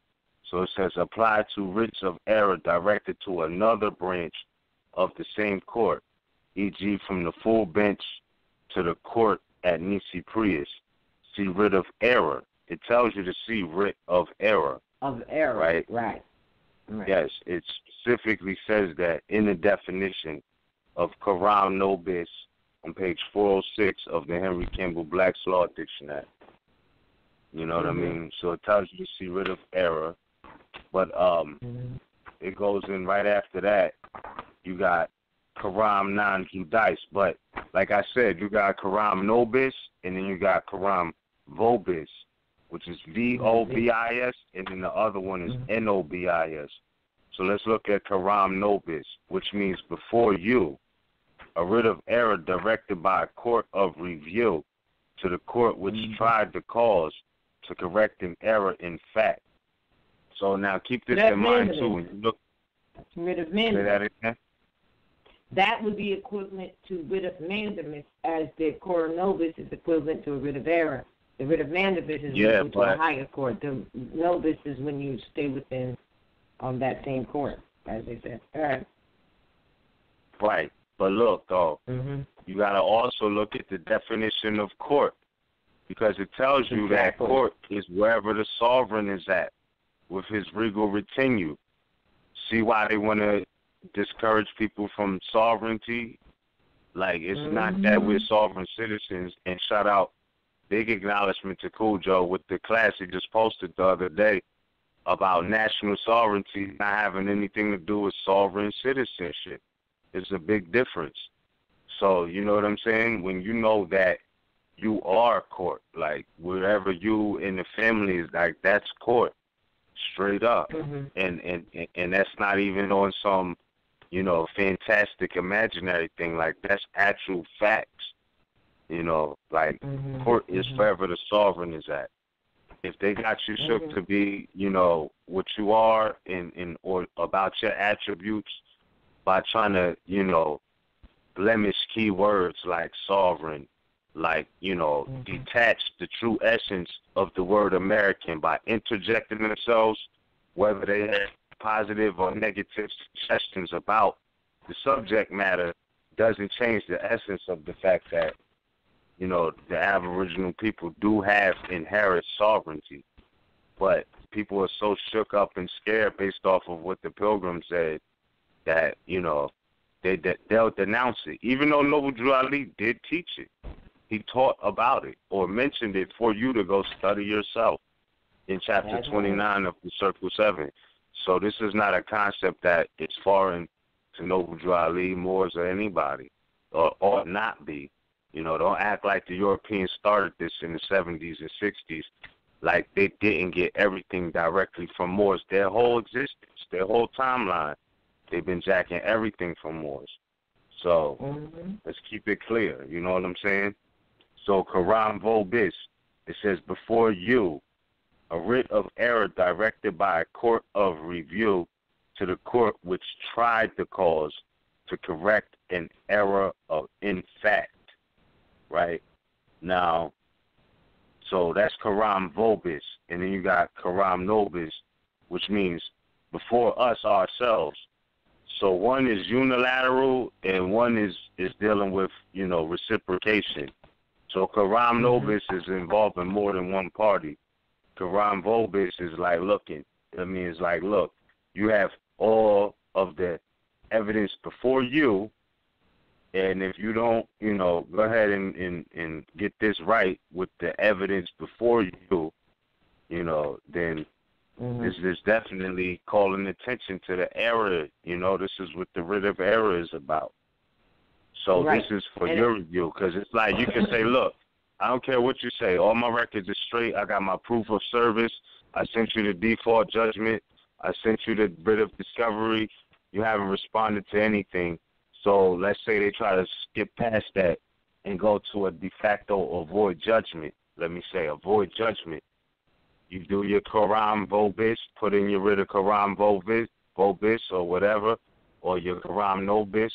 But this is basically, in essence, a writ of error, you know. And then correlating back to what court is, you know, you got coram non judice, which means in presence of a person, not a judge. So you're saying, oh, well, they're not courts. Okay, then here you go. You pretending to be a magistrate. Here's your Quran non-judice. This is in presence of a person, not a judge. Or this can be looked at as extrajudicial processes, because we was talking about due process of law a couple of weeks ago, and Cujo was pointing out that in the definition of due process of law, it says it does not necessarily mean a judicial proceeding. So it could actually be an extrajudicial proceeding. You know, these are things you need not to be ignorant of. You know what I'm saying? So when Cook talks about Quran non-judice in presence of a person, not a judge, when the suit is brought and determined in a court which has no jurisdiction in the matter, then it is said to be Quran non-judice, and the judgment is void. All right? So, again, this is all correlating back to due process of law. You know what I'm saying? So don't come crying about, oh, well, they did this anyway, and we know they do dirty things, but did you enforce due process of law? You know, I mean, the Constitution embodies that, which is a whole nother branch of philosophy of lawful and legal procedures. Due process alone, this due process of alone can get you, you know, on your path of lifetime studies. Just studying due process of law, just studying the duality between the due process of law that's established in the Fifth Amendment or the Fifth Bill of Rights and, you know, the illusion that's established within the 14th Amendment. You know what I'm saying? And the fact that that's securing due process of law for property people, you know, goes with fake or dualistic citizenship of United States citizens and state citizens. So when you look at the 14th Amendment, there's duality there, you know what I mean, of two different classes of citizenship, state and United States, subject to two jurisdictions, you know what I mean? And you need to know that, you know, with nationality, all of these political attributes come into play. Even what court means in international law, you know, in wherever the suite of the sovereign, wherever the sovereign is at with the regal retinue, it's court, you know. That's cool. And yeah, and keep in mind that you can't talk sovereignty without nationality. Don't get it twisted like sovereign citizen is an official type of citizenship, like you're free because he said, oh, he or she is a sovereign citizen, so now you've arrived. No, they just put you in an artificial class of citizenship. That's really what it is.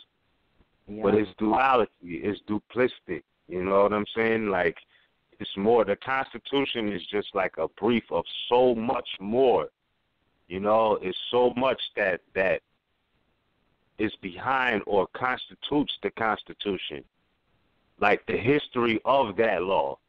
Like, because law and history go together, you know, but there's a history about the law of the land or the constitutional law. And it has an extensive history, you know, that is divine and national. We could take this conversation many different ways, however you want to do it. We was talking about some of the cards yesterday, man, about the temperance, the duality. You know what I'm saying? We could go there with it on the divine and national level. But I'm just saying that, you know, these are things that, you know, we don't have to be ignorant of.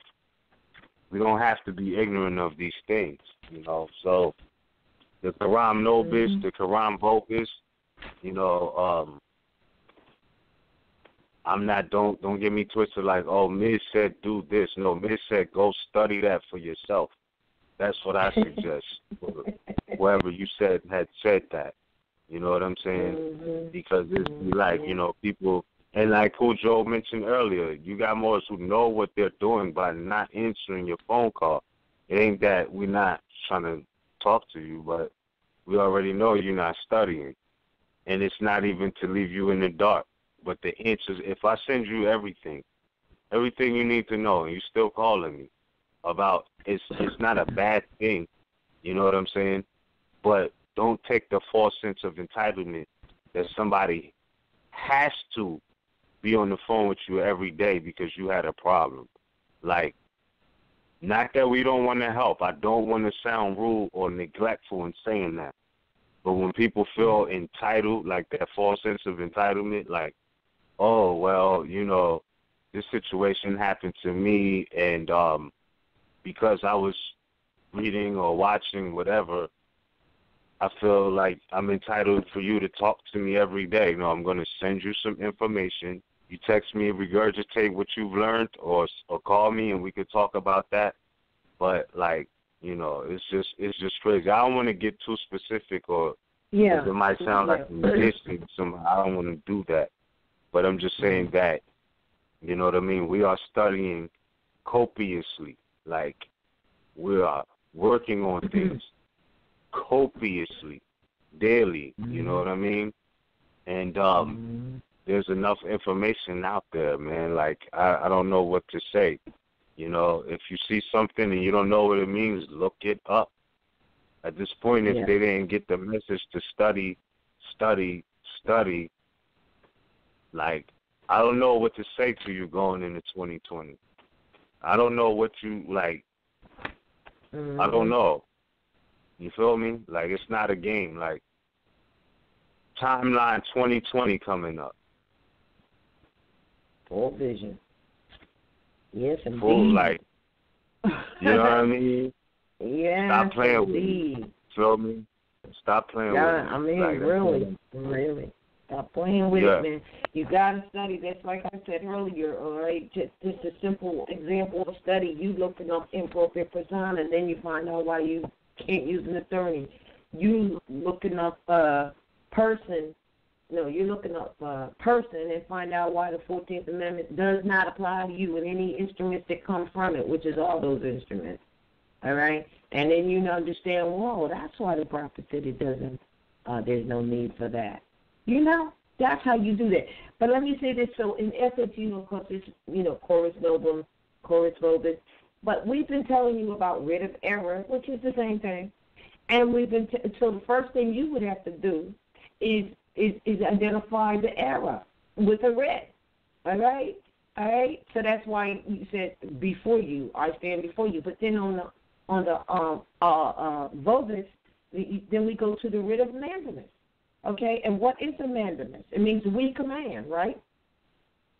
Okay? It issues from a court of superior jurisdiction and is directed to a private, y'all listen to this, man, to a private or municipal corporation or any of its officers, or to an executive, administrative, or judicial officer, which is what all of them are, administrative, all right, or to an inferior court commanding the performance of a particular act therein specified and belonging to his or her or their public official or ministerial duty, or directing the restoration of the complainant to rights or privileges of which he has been illegally deprived. We've been telling you about mandamus, but now someone comes up, well, let's use the chorus nobis. It's the same thing. If you studied mandamus, you would have recognized what chorus nobis is, and you wouldn't have to be asking what it is, or if you looked it up. But we know we've been telling people about that. Here's the kicker, though. This is about the court, right? So now the question is that comes to mind, since they just identified that it's from a superior jurisdiction to a municipal corporation or any of its officers, or to the administrative or judicial officer, because they are not with the authority of judgment. They are not with judicial authority, right? That's why they do whatever they do. They're not with judicial authority. They can't do that. So how do you know that? So we're talking about court. You know, we're talking about courts and the higher court and the lower court and all this and administrative venues and stuff that you think are courts. So you go and you look up competent court. But I know this is on the site already, but I'm still going to bring it right now. Competent court. And this kind of cans everything, so you know what you're dealing with. What is the definition of a competent court? Watch how it brings you right back to jurisdiction. Watch this.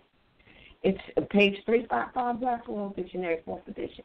It says a competent court is a court. It's either civil or criminal, having lawful jurisdiction, period. Do you see that, comma, having lawful jurisdiction? So that means somebody can say, oh, yeah, I'm a court. Oh, yeah, I'm a civil court. Oh, yeah, I'm a court, whatever the hell they want to say. But it says that they have to have lawful jurisdiction. So that's where you ask for their delegation of authority to adjudicate. But then you already know that if it's administrative, they don't have it. Because you have the case law. The reason why you can deal with this case law that says judicial officers, administrative courts, which is all of these so-called traffic venues, meeting rooms. They're administrative. You just said that when we found out where the land is, right? They're inferior courts. They're inferior. They're administrative. They're not the lawful adjudicating courts. They're not. Because it says here, they're competent courts, that they will have lawful jurisdiction. So, all right, you go to Article 3 of the Constitution and it tells you that. All cases where a state shall be party, the Supreme Court shall have original jurisdiction. Original jurisdiction. Unless bottom line, and not the district court has original jurisdiction, not the county court has original jurisdiction, not the state Supreme Court. The original jurisdiction is at the Supreme Court. So don't tell me about why or get mad because you're going to inferior courts who don't have original jurisdiction. And you're not getting a favorable reply. No, because people are not getting a favorable. Excuse me? What is the next line? It says it's in the Supreme Court unless the Congress has given it to it from time to time, right? Yeah, no, that is talking about the judicial authority of the United States shall be vested in one Supreme Court. But that's not the point that I'm making. That's the judicial authority of the United States. Because keep in mind, it's a difference between the United States and the state's jurisdiction, which is why in the artificial concept of the 14th Amendment, they have you under two jurisdictions, which is basically modern day. It's the linear aspect of the Union and Confederacy, meaning, goddamn it, you got the citizenship of both in an artificial way, though, because the Confederacy was about sovereign states.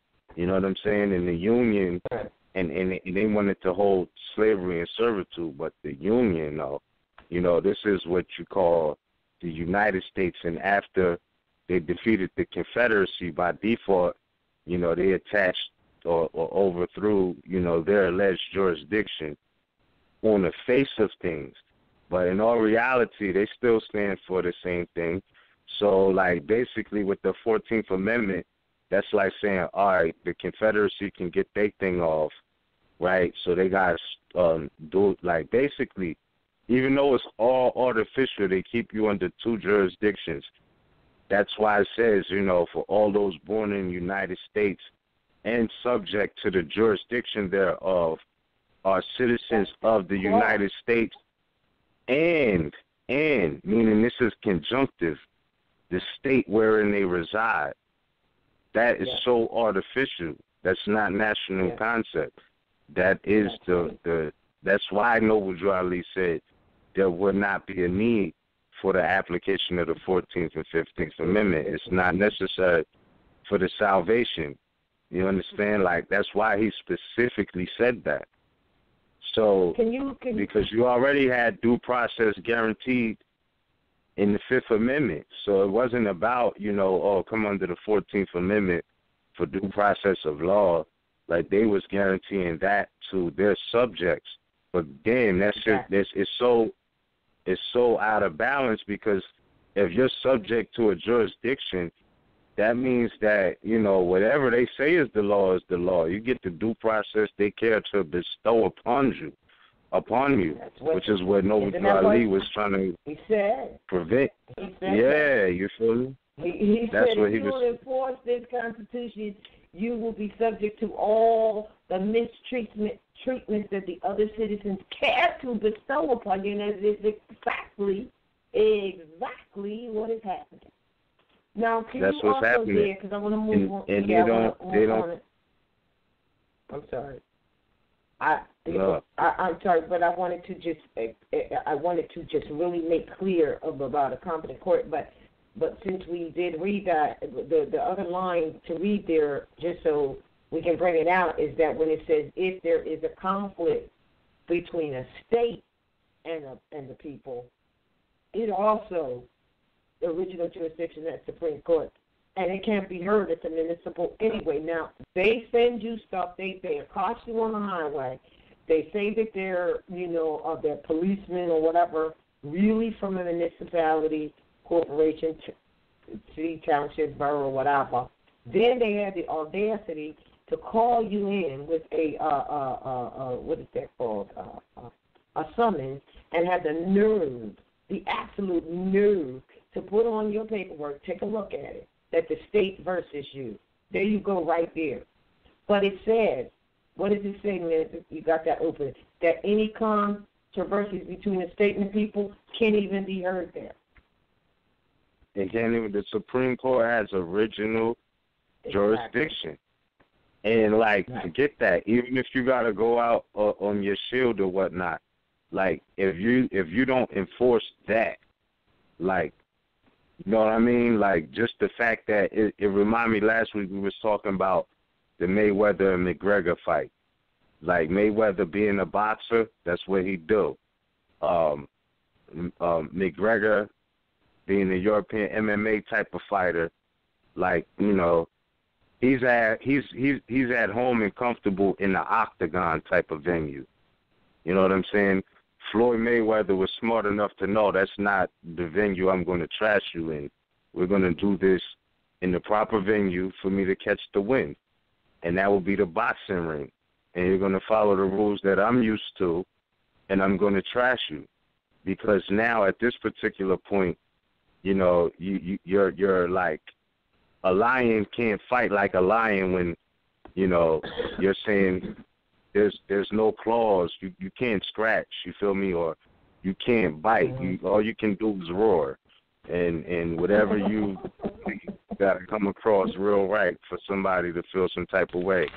So when you take those attack methods from them being biased by not being in the proper venue, you know what I'm saying, then you already have an advantage because you're in the proper venue, meaning they can't just rape you in their institutions. They're basically judge, jury, and executioner. You know what I'm saying? And all in one session with no jurisdiction, though. Exactly. So when you're not enforcing the Constitution by bringing it to the proper venue, forget that. You can get into the details of who's not what. If they made the claim, if they said that the adversary was the state, forget whether it is or not. The fact that that's what the claimant said, they're in violation of due process of law if they did not bring their claim to the Supreme Court.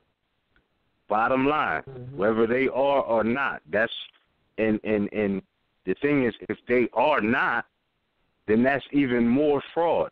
But based off the fact that they made the claim that that's who's the adversary against whatever person,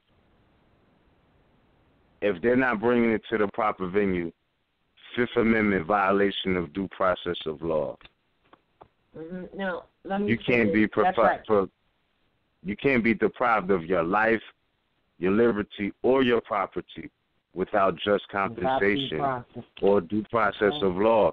So they well, damn, how do we make them pay for this. Enforce the Constitution. You know what I'm saying? Not that your rights can be bought or sold, but you know what I'm saying? Make your asking price or your demanding price known for the violation of your rights. You know what I'm saying?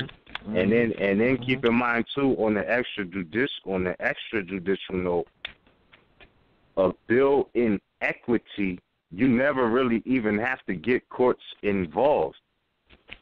If you're sending in a bill of equity, you know what I'm saying? A bill in equity in demanding the compensation for violation of your rights, that's extrajudicial.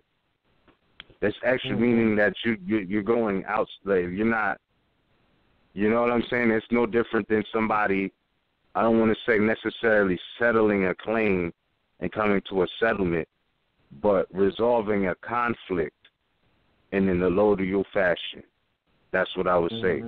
The bill in equity. You don't have to get the United States or any superiors involved. And then you could default them. Yeah, so. Yeah. Thank you for that. So I want to say this because we got to go to the lines. I think someone's hand is already up.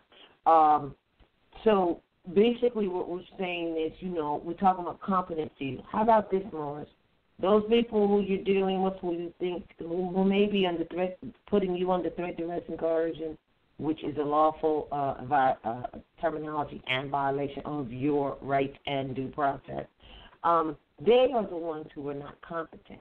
And because I'm going to tell you, competent means duly qualified, answering all requirements, having sufficient ability or authority, possessing the requisite natural or legal qualifications, able, adequate, suitable, sufficient, capable, legally fit. They are the ones who are not that. They are the incompetent ones. So, and their venues that they want to call courts are not competent either, because, as I said earlier, a competent court is a court that has the civil or criminal having lawful jurisdiction. So now you say, well, lawful jurisdiction. Oh, yeah, that goes back to Article 3, wherever it is assigned to from time to time, meaning a delegation of authority. You know that bad word that everybody says because they don't understand what delegation means. All rights are delegated through the Constitution itself. That's where they're delegated. That's where they're delegated. So to act like, oh, we don't want to use that word delegation of authority because you don't know what it is, So, so they don't. And then when you go and look up jurisdiction and think jurisdiction really means right words, but when you look up, them possessing lawful jurisdiction, guess what else it is? It says that it must be attached. It says that it must be shown. It says that it must be produced. That means it's something to produce, all right? None of that happens because they're not competent. They're not even competent courts. They're not competent, period. And they have no competent jurisdiction. They have no jurisdiction. So I say to you, jurisdiction or status, what everybody's talking about, I'm correcting my status, all right, is your relationship to the community. But it is not a mere relationship. It is also a legal or / lawful one, all right? Because your status, and hear this, your status, your relationship to the community is what sets the stage for matters of jurisdiction, which means continue reading that definition though, because it says status also means estate, which is not necessarily based off your relationship to the community. Like that's bloodline and that's stuff. True. Well, that's it is that, but it goes deeper than that. It goes deeper says than status is synonymous with estate. Estate. Status is synonymous with estate. And so somebody may have read that and then went way off talking about, let's go make our trust of estate. You already have it. Your ancestral estate that you shall gain back. And a conflict that cannot be told in words. Right, because you can have a Moor who is denationalized but the mayor of a Roman municipality. And his relationship to the community is that. But That's right. Him correcting his status, he's not going to do that and still be up under the Roman jurisdiction. It's impossible. So that status. That's what I'm on to doing. That's what the Moors are doing. Right. So the key point to realize is that it means estate, status, inheritance, standing state, or conditioned. Right? So, you know what I mean? Your international, national status by birthright. Right. It's more than just, you got Moors who don't want nothing to do with, you know, this modern matrix lollipop society. Like it doesn't move certain Moors anymore because it's so artificial now. Not saying that there's not certain necessities, but that don't change their relationship to their state and their status. It does not. It does not. They could be straight up hermits. You know what I'm saying? You could be straight up hermits and not want nothing to do with nobody. And that doesn't change your estate status. Miss the hermit card. The hermit card. Hermit card. Temperance. Right. Temperance. The hermit and the temperance. Yeah. We got to get to their calls, though, now. And to say that, yes, so your status is already involving your estate, so stop talking about, I got my estate papers, and I'm getting ready to make up my trust for my estate. You know what? Once you declare your nationality, that's what the prophet said, look, if you don't do nothing else, just do that. You know, all of that comes with it. Moors, Aboriginal, indigenous of the entire planet. All of it comes with it. And so we talked about authority. We talked about this. We talked about license, which is you giving your permission away. And I will say this.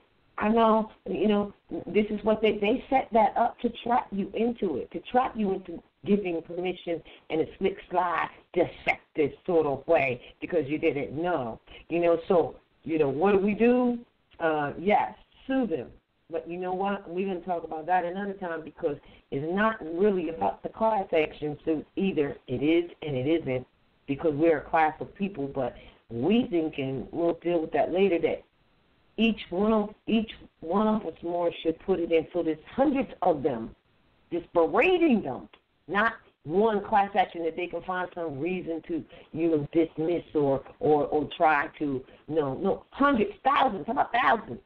All right, of Moors with the same exact thing. That's classy right there, and that is all of us, okay? And that's how they're going to go down, and that's how they're going down already, all right? So that's why it's important that you must know how to write a writ, that you must know law, that you must really know this and not, you know, and have the right concept. That's the reason. That's the reason. Because you're going to have to come to the plate. Take your place amongst the affairs of man. Link yourself back up to the family of nations, not counties, townships, boroughs, and quality national domiciles and municipal domiciles, but national domiciles that have to do with the entire territory, not subdivisions of it. All right? So, anyway, we want to move on. If anybody has any questions, please press 1 on your dial, and we will take your question and or comment. Let's see. We got one caller here. 214-567. You are live on the air. Please state your appellation for the record and your question or comment. 214-567. It's on. Oh, wow. What's up? How you doing? I like the introduction. It's This is Abdul Malik Shakur Bey. I'm calling from Western Mexican Texas Republic Territory. I'm listening and I'm observing, I'm writing, taking notes, and also you all are giving us some great points. And everything that you all are stating is correctly and truthfully, and it's up to the people to study it, to look it up, study it. Don't just run out like mama, like mother used to say. Don't just go running out the high butt naked. And you know you won't run into nothing. Look both ways before you cross the street. And we have a habit of just jumping on something, thinking that we know something that we done heard on YouTube, and we want to go put it in perspective. You ain't in perspective. This comes through study. It's written. Study to show who thyself approved. A workman needed not to be ashamed, but rightly dividing the word of truth. What is truth? Truth is I. What is I? I is Allah. And once you begin, then these things, these positive and uplifting perspectives dwell into you, and they will be your footsteps and pattern, which would be the key to unlock all doors and foundations. Because law, ignorance of and the Europeans tell you quick, go up there and get in trouble. I don't understand what you think you understand. Ignorance of law ain't no excuse. Get 15 years, shut up. So we can't play with this there. Our luxury prophet, Noble Drew Ali, Sheikh Sharif Abdul Ali, he gave his life for what? The uplifting of his people, following humanity. Humanity is the mobile, because on the one-on-one it was written on our side. Because I tell them, I get them off me real quick. Have a baby. I don't know no negro, as they call it, a male species, have a baby. And I just don't even want to think about no 9 months term. Oh my God. My poor sister. But you got your hard duties to do good. All right. I love you. I can't live without you. All right. Thank you for calling. We can't live without you either. It's peace, Miss. All right. Ujo, and Lee. It's I love you, family. Peace and love. All right. Right. Peace, brother. Wow. All right. Let's see. Thank you. Let's see. Let me unmute that. You know what? Is there anyone else who has a question and or a comment? If so, please press 1 on your telephone dial, and I will raise your hand. It doesn't look like we have anybody else that has any questions. So, are there any comments that you want to make before we, I guess, close out soon? No, you pretty much touched on everything. Because you're still with us. You still on the line, and you usually are off by about now or just before now. So I can't take advantage of the fact that you're still with us. I got my nap. I got my nap today. That's why. You had a class today, didn't you? Yeah. Did you have and you know what was your topic today? May we ask? Well, we're just talking about reading some of Garvey's work and putting the concept out there that we've been told that nationality is the order of the day. You know, it's something that has been announced by all the leaders and, you know, all the leaders of all the different, quote unquote, you know, black liberation, whatever, taught nationality. The founders of them had something to do with Moors or relative to Moors. So there's really no excuse for the people today as to, you know, who they are and what direction we should be going in as a people. Because there's enough information out there to put the pieces together to realize that we are a Moorish nation, just strictly based on the people who founded the organizations that we say are for the liberation of our people. You know, so, and then, you know, once again, we always, you know, Tuesday's class always leads into 9:30 class because, you know, that concept of those that study together think together. Those that think together do work together. You know, so being that we've been on the RVBey bandwagon, you know, our mentality is such that it's always in harmony with what's going on at MHHS. Yes. That's a indication of all members are in the same direction. You know that, right? Right. Absolutely being in the same. Oh, we got another caller that has a question. So hold on. Let's see what we got here. 323-507. You're live on the air. State your operation for the record and your question and or comment. You see? Can you hear me? Yes, we can hear you now. Yeah. Antonio Bay from the Washington, D.C. area, so-called Washington, D.C. area, territory again. And I had a question. You guys spoke on 2020. I just wanted to get a little clarification of that. Like, can y'all clear that up for me as far as the whole 2020 situation?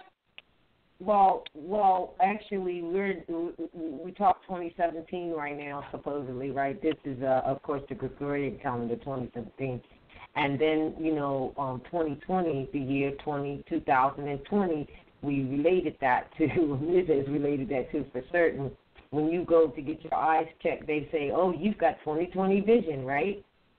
That means having clear vision. That's why we're saying that, and having clear vision and being able to see with both eyes, not just your fleshy eyes.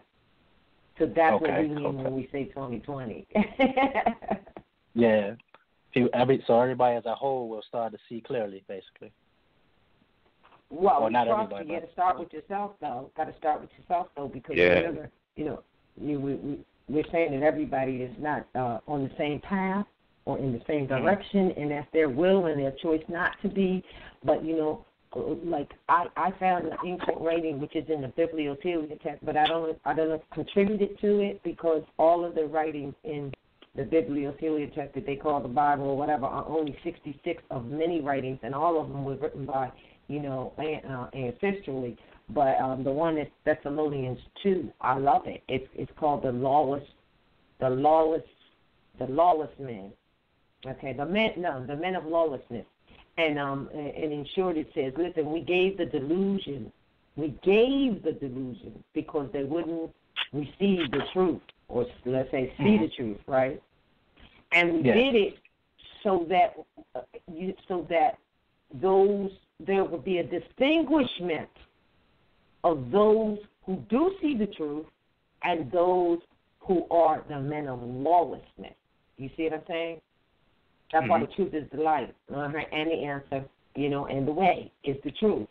So they were given the delusion that they live in right now, so that we could distinguish them from those who are not of the delusion. And I know it seems like most of the masses are in the delusion. That's the matrix, right? So therefore, they would say, no, what you're talking about is the delusion. No. You've been given the delusion because, people are going to be forced to make changes, and you can't come to the truth of information half-assed, excuse me. You cannot. No foolishness.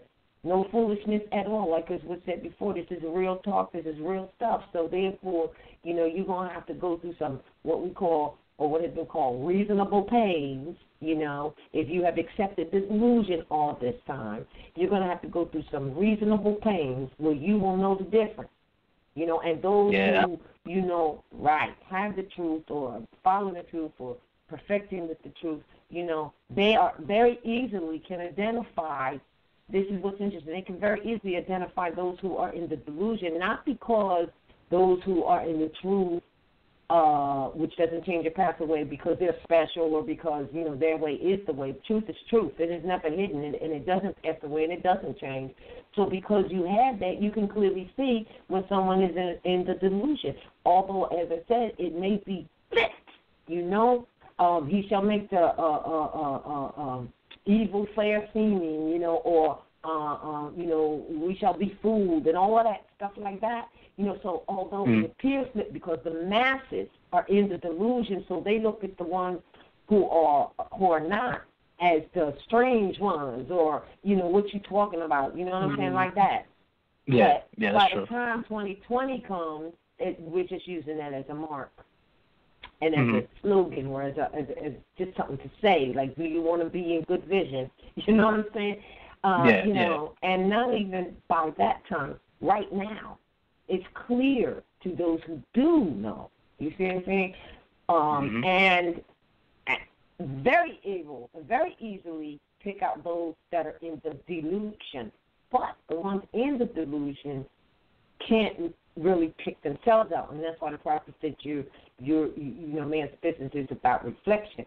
So whatever they put out, they don't even see the reflection coming back. They don't get the polarity of things, the yin and the yang. They don't get that. They don't get retribution and what it means. They don't, they don't see that. So karma is real, and they say pain is the best teacher. Well, where we are now, I think is that many people know something is wrong, but they just, like King Alfred had said in the King Alfred edict that dissertation they put out, many know something's wrong, but they just don't know what to do about it, where to go, because it's like, you thought you was comfortable, and then all of a sudden, the roof fell in on you. So if you read the Book of Thomas, which didn't make the one of the 66 books that was put from our ancestors' writing into the most famous bibliothek or Bible, they call it St. James Version, 1600. Yeah. Even the Book of Thomas, he tells you, if you know that they come through your roof, then fix your roof. What is he saying? It's all allegorical. Roof meaning the top of your head. It means your head. That, it's mental slavery. So if you know that that's how the robbers, that's what they use the word, how the robbers are getting in, then fix the daggone roof, which means we come out of the mental slavery. Fix your roof, and the robbers won't be able to come in. Because we have lots to talk about the robbers, but we act like they're not going to be who they are. They're going to be robbing. Because that's what they do. They birthright theft. That's who they are. That's what they do. So, like that. And, victory is definitely assured when you do this. Mental slavery is with you. So that's what we mean by 2020. Okay. Okay, right. Cool. All right. Islam. Thank you for your time. Peace. Islam. All right. I have one more caller here or two. Hold on. There you go. All right, we have 510-435. You're live on the air. Islam. This is Temple Bay out in Oakland, California. All right. Islam. Just first and foremost, just want to say thank you to everyone that's, putting forth the information. Thank you to all of you. Because it's really important for some of us who can't get to classes, or even for folks that can get to classes, just the material is just really good supplemental and just very educational. So I just want to say thank you first. And one of the things that J.S. Cujo spoke on, kind of touched the personal aspect in my past life in the church when he talked about the fear of questioning. And it took me right back to the church, you know, where that's where a lot of us, the fear is ingrained in questioning things, you know, and so we go out into society so we don't question the so-called law, which isn't the real law. But, like, I remember, like, just as a little girl, I would get chastised because I would ask questions about the Bible and about Jesus, and I would get in trouble. And I think about, like, how that probably happens to so many of us because our first fear of questioning starts right there in the church, and we carry that forward in our lives, you know.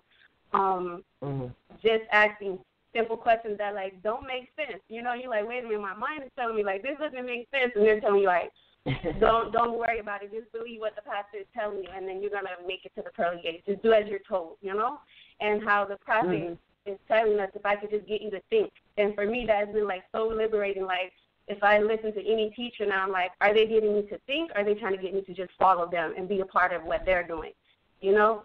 Very interesting.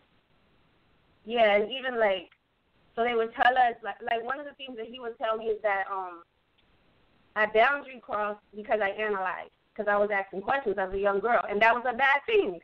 It was a bad thing to, like, use my intellect into question. You know, I was being taught that that was a bad thing. And here I am, like, learning that someone who truly loves me and truly wants me to be free wants me to think for myself, wants me to question. Even when they give me information, they say, and you still go and do your own research. Like, that's somebody that actually cares about me, you know? And so I just made that correlation. Yeah. And then I used to think about, like, so they would say those things to me, and it's even engraved in the songs in the church. We even had a song about not analyzing. And I think about how a lot of the rituals we get hooked into is through rhythm, like even in the rap today, right? Like, they hook us through the rhythm, and now we're, like, chanting these, you know, rituals over ourselves and don't even realize it because the beat sounds good. You know what I mean? And, like, I think about, like, how they play on, like, some of our natural states. Like, Marimba, she talks about us as, well, she says African people. So not to get into, like, semantics, but she refers to us as African people. We are people of rhythm. And I'm like, the people that are in, like, the position over the hip-hop industry, they use those things against us. They know that, like, we are people of rhythm, and so, like, they hook us in a bad way through that, you know? And so I was just, like, making those correlations.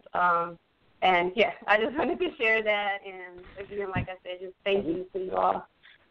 Well, thank you for your involvement and for your appreciation of, you know, the information that is shared. I just wanted to say one thing, and then maybe the brothers have a comment.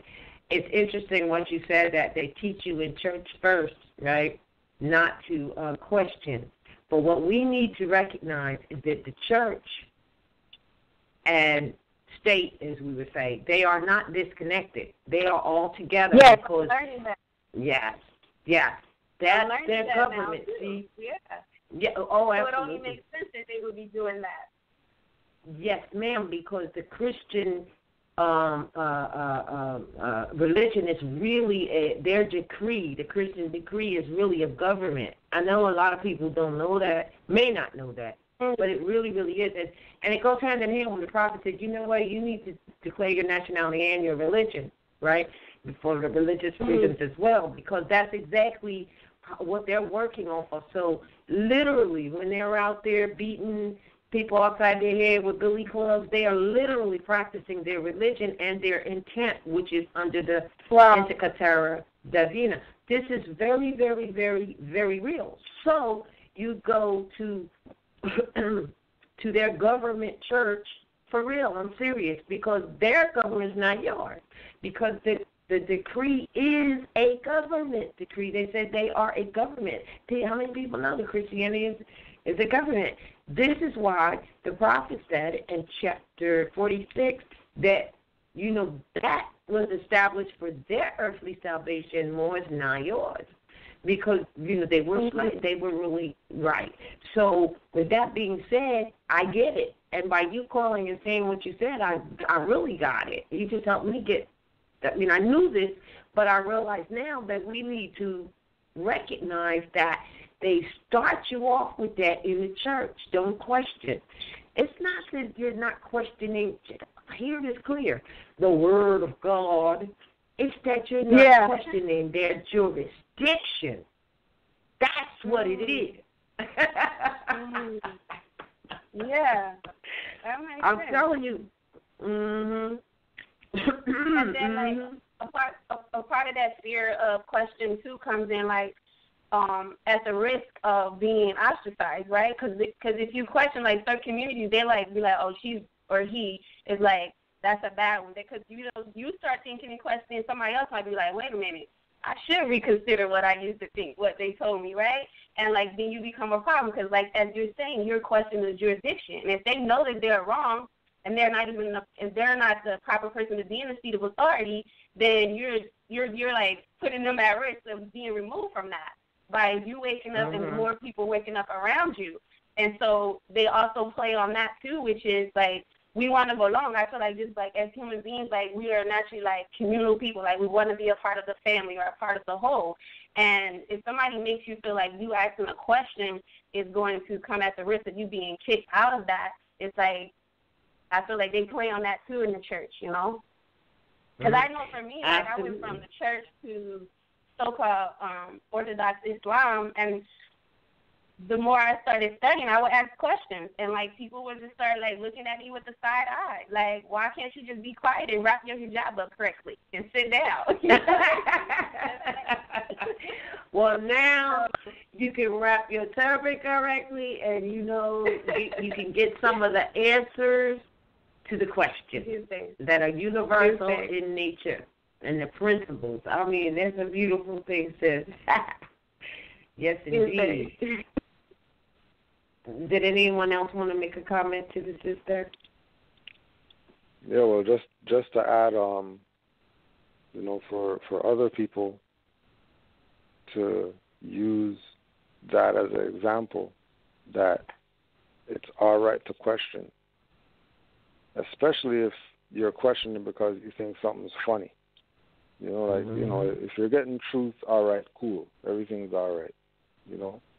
But if you're getting fed lies or whatever and you're not questioning, you might have some mental problems you need to deal with. Because you should be questioning, especially if what's being told is not in harmony with common sense or logic. And the fact that when you ask questions, the people you're asking are trying to ridicule you and make you think that you're crazy or whatever, you know, they're actually really taking off your shackles. So just quietly back away from them and, you know, enjoy freedom. Yeah. Oh, that's cool, Joe. I never looked at that. Yeah, that moment. Yeah. The quietly backing away, like that's wisdom right there. Because that's actually what I ultimately did when I realized, okay, this just keeps causing me to be in a situation where people are having an issue with me just because I'm asking questions about so-called religion, which I know that is not, because, you know, Amir Taj tells us it's dogma, what most of us have gotten. So I even know that wasn't even true religion, you know, but just asking questions about what I thought was supposed to be my spiritual path because I was serious about it.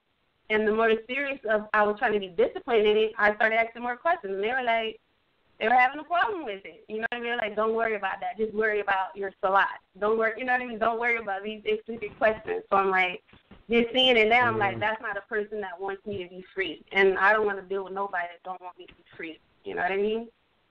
It's along to that. Yeah. You're using your 5 senses. Yes, thanks. You were using your 5 senses to know that even though you had a question and you didn't get the answer, you really did get the answer. But even asking the question was using your 5 senses, and then backing off when you didn't get the answer, you continued to use your common sense and 5 senses. And like I like what Pooja said. He said, well, when people do that to you and you have that experience, you need to turn it around and realize that they're helping to take off your shackles. Although they may be the other way around, they think they're shackling you. They're actually taking them off because you use your 5 cents.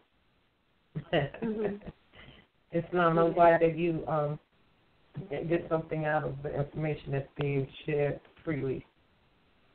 Yes, much appreciated. All right, sis. We look forward to hearing from you in the future. Yes, thank you again. All right, Islam. Let's see. Man, that's great. Let's see if there's any other callers. Please shoot. Okay. Oh, yeah, I think there's another caller here. 571-921. You are live on the air. State your appellation for the record and your question or comment. Peace and love, family. Keith Bay. From Virginia Territory, Northwestern Mass. Keith Bay. Keith, all right. Peace and love, Keith Bay. All right. From Northwestern Mass, Virginia Territory. Just want to call in and say what's up to the family. Thanks for the information and thanks for the nice show y'all have tonight. You know, and I appreciate everything that I've learned from Sister Roz, Anna E, Cujo, Ms. I love it, and I'm sharing it with my customers, you know. And I just wait a minute. You got the barbershop? You're the barbershop, Chico Bay? Oh, yes. We have definitely shared some information and Bill. How are you? Yes. Doing good. All right. Doing good. So yeah. Mm-hmm.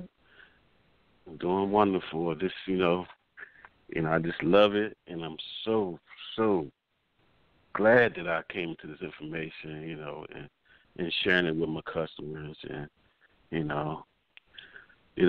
uplifting fallen humanity. You know, that's what I'm all about. You know, and this is what I've, been feeling.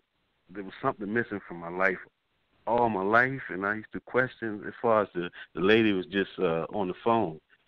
I was invited to a party. Like a couple months ago, and he was a ex-Redskin player, and it's Chris Samuels. He's a left tackle that played 10 years, Pro Bowl and all that, and I've been sharing information with him, and so the pastor, I also was cutting his hair too, so he stopped coming to me because Chris was asking questions, you know what I'm saying? And I seen him at the party.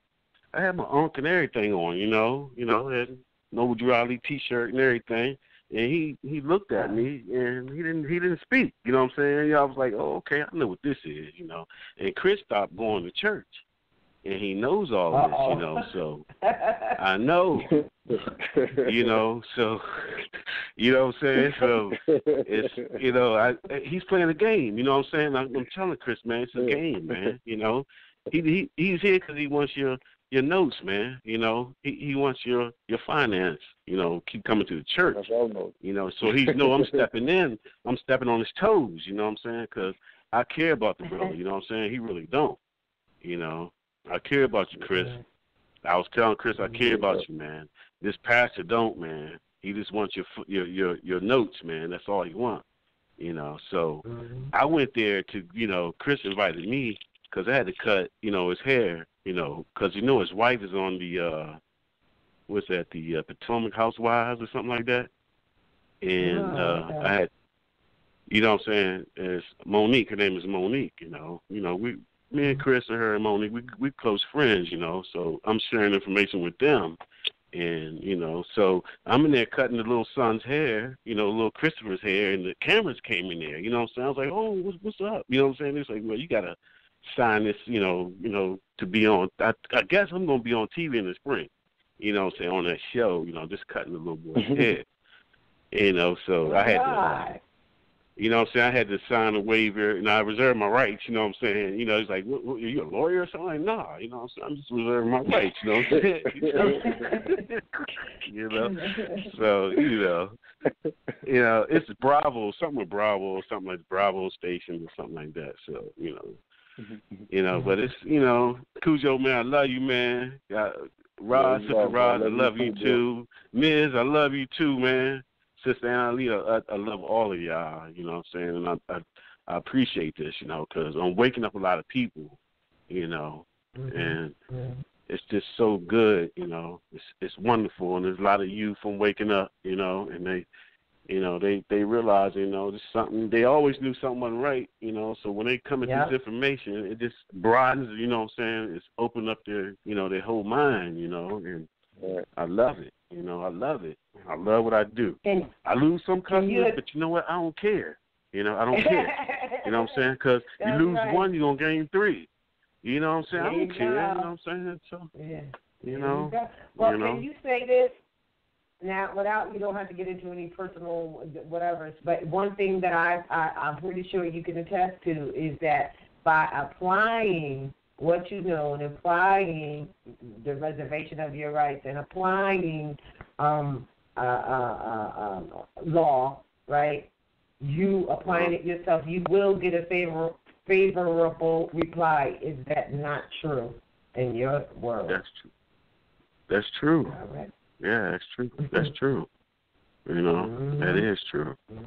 You know, because you stand on your square. You got to stay on your square. You got to be firm on it, you know, and that's what I learned, and that's what I'm learning, you know. So, you know, you're either in it or you're not. You know, you're going to be fake with it or you're going to be real with it. And I'm real with it, you know what I'm saying? I want to be who I am. I don't want to be nothing fake or artificial, you know, 14th Amendment citizen and all that. You know, I don't want to be that, you know. So, hey, this is where I'm in today. You know, I lose friends, I lose customers, you know, but I'm gaining. I'm still afloat, you know, and I'm here and I'm in it to win it, you know. So it's all good. Well, it's all good. Give me a reminder. Give us a reminder when you're going to be on that show. I thought I saw something from you, or you checked something or whatever, so that we can make sure we get to see you for those who don't haven't seen. What part of the so-called Virginia Commonwealth are you in? Are you Virginia Beach area or Richmond? No, I'm in northern Virginia. I'm about 20 minutes from D.C. I'm in Reston. Near Reston. I had Taj and Abdul. All right. Reston, Reston, near Reston, territory, right. Virginia. Yeah. Okay, all right. Because we were down in Richmond a couple of times, and we went into a barber shop there, but I knew it wasn't yours, but I wasn't sure what area where you were near. Now I know. All right. Right. Remember when we put a letter together for the coffee house that was next door? The lady was trying to say make some accusations about me selling drugs because I had so much business coming in there. Yeah, so you know, I got that squad. She treat me like I'm a king now. You know, I was like, wow. I bet you she European. does. Cause didn't I send you a letter, a wording that you need to put in the letter? And I told you, what I tell you? I said, watch this, see how they treat you now. Oh yeah, they put a bench out there for my customers to sit to wait until I get there. You know what I'm saying? I was like, okay, cool. Thank you. I told you it was going to happen. I told you. Yeah. Wow. First they tried to say, he's a drug dealer and people that come to the barbershop are drug dealers and and all that like that. And then after that letter was put together and it was very simple, wasn't it? It was very simple, but I told you they will definitely be treating you better. Yeah, you're right. You was right too. Yeah. It's all good. Yeah. Yeah. And you know what that is? What they realized is that you wasn't just the nigga, the next nigga that they could talk to and treat any way they wanted to. You showed them you were not that, and then the fact that you did, and they saw that you weren't, they automatically gave you a favorable reply and a different treatment because they just assumed that you was going to be, like that. Some dumb nigga or something, Nah, ain't that, Nah, I'm persistent. Shoot, can't play with me like that. Yeah, that's right. What's up, Cujo? How you doing, brother? Yo, Moor, everything's peaceful, yo. You already know it goes. Still here. Right. Yeah. Right. Yeah. But I ain't gonna hold the line. I'm gonna give the floor. And one more thing. Excuse me. One more thing. If you could just quickly talk about some of the humanitarian work y'all are doing out there, or have been doing. You know, just to put it on the record, so more know. You know, it's not about court. To be active more. Right, and fighting tickets and all that. So you know, you got to give back sometime. You know, and you know, I go to shelters. I cut hair for free. I've been cutting hair for the kids back to school, haircuts, and giving them book bags full with, you know, supplies, you know, for their, you know, school, you know, for their school supplies and stuff like that for kids that can't afford it, you know. So, you know, I give back, you know, and, you know, helping follow humanity, you know, and that's what I do, and that's how my heart has been ever since I've been, you know, a little child, you know, coming up, raised up, you know. That's how my mother raised me, to be able to give back. So that's been embedded in me through her, you know. So, you know, that's just what I do, you know. Sometimes I just cut. People come to the shop and I feel good. One day I'm like, hey, man, go ahead, man, don't worry about it, you know. You know, I just cut the hair for free, you know. So you do that, you know, you get more come back, you know. So that's just what I am. That's what I do, you know. So you know, in other that's how words, what I'm you're being saying active is in order to receive, you must give. Right. Sometimes, like my father used to tell me, you know what I'm saying, you know, I used to always go to him, borrow money. You know, when I was younger, you know, Dad, I need a couple of dollars. And he's like, you know what, Keith, you know, sometimes you got your hand poked out, right? Sometimes you got to turn it over, you know what I'm saying, and give, you know what I'm saying? You know, you have your hand open, you got to turn it over. You know, you're showing your palm, but you got to show your other hand sometimes. You know, you got to turn it over and give sometimes, you know, so, you know. That's right. Right, you know. So I've been raised right. I had, you know, good parents, mom and dad. You know, they wasn't, you know, they separated and everything, but they were good to me. You know, my father passed away, you know, right there in front of me. You know, so, you know, it's been good. You know, I love my mom, I love my dad. You know, and they were good to me. You know, and they raised me right. You know, so it's all good, man. You know. And it's good to be a part of this family, you know, the Moorish family. I love it. And I'll die for it, you know what I'm saying, today, right now, you know. So, you know, it's all good, right, man. I love y'all. And I've been sharing, Akuja, I've been sharing information with Grant, too, you know. He's on it, you know what I'm saying. You know, he's on it, and he's supporting me with it, you know. You know what I'm saying. So, and I also got donations, you know, for the shop. You know, that's how I be sending donations to you or to Abdullah, you know, when I can, you know what I'm saying? You know, hey, I'm there for y'all. I'm there for y'all. You know what I'm saying? Islam, we know you are. All right, you know, we know you are. We look forward to meeting with you. Right, I got one more call left, and we got 10 I more wish I was at the to... African American Museum that day y'all were there, but I went right after y'all, you know. So you saw that Mantis View show or broadcast on there? Yeah, it was pretty hot. Yeah. Yes. Mm-hmm. Yeah. That was well, great. Mantis That View was real be great. coming up with something. He's coming up with something else too that's going to be mind-blowing on Fort Monroe, I believe. So look for that soon. Okay. All right. Cool. Thanks for coming in, the floor. I want to hold you. Yeah. I always be trying to call in, but you know, I finally got in. You know, peace and love to the family. Peace and love to the family. Good to hear from you. Peace and love. Peace and love. Right. All right. Peace. All right. All right. 804-921. You're live on the air. Yes, ma'am. This is Brother Azad RVBey, calling from. I'm gonna give it what it is. It's Sakahana, calling from Sakahana. All right. Right. I see the 804. Yeah, that's in that area. Islam. Yeah. So I wanted to make a comment. It's a book that I purchased. I got it from RVBey, and it's called Administrative Functions. And I was watching this brother's video, and Cujo, I know he kind of attest to this. It's some there's some things that people have been asking, like just from this book, and one of my biggest things is that I see that we're looking to see that we are active. So one of the first things that I did when I got the book, I did like everybody else, I started questioning because we're always talking about dirty Moors and things like that. So it was one day, I think me and Cujo, we were a part of, there's a group on Facebook, I think it's called, I haven't been there in so long, Moor's Law. I think that's Moor's Law.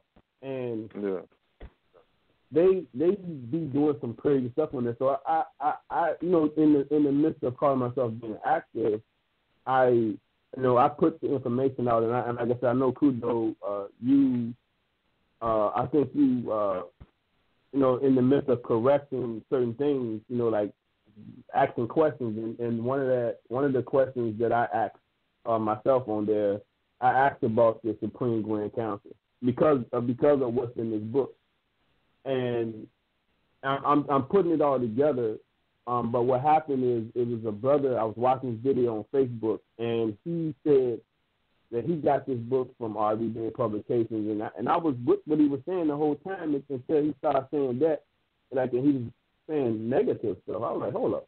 I was looking the whole time, listening to his video, and then he said, yeah, I got this book from RVBey. It doesn't have, any author on it, and he was like, it's a COINTELPRO, and I was like, hold up.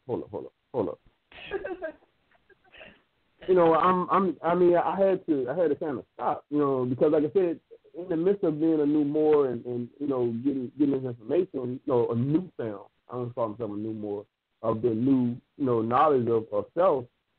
And like I said, in the book, because I know, like I said, Brother Cujo, I know you go in on people and dirty Moors, and just the fact that you're getting this book, and I think that a lot of people ask the question about the Supreme Grand Council.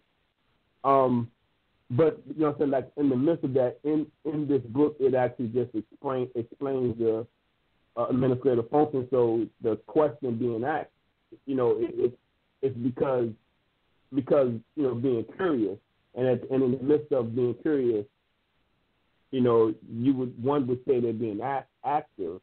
And if somebody was to come against that,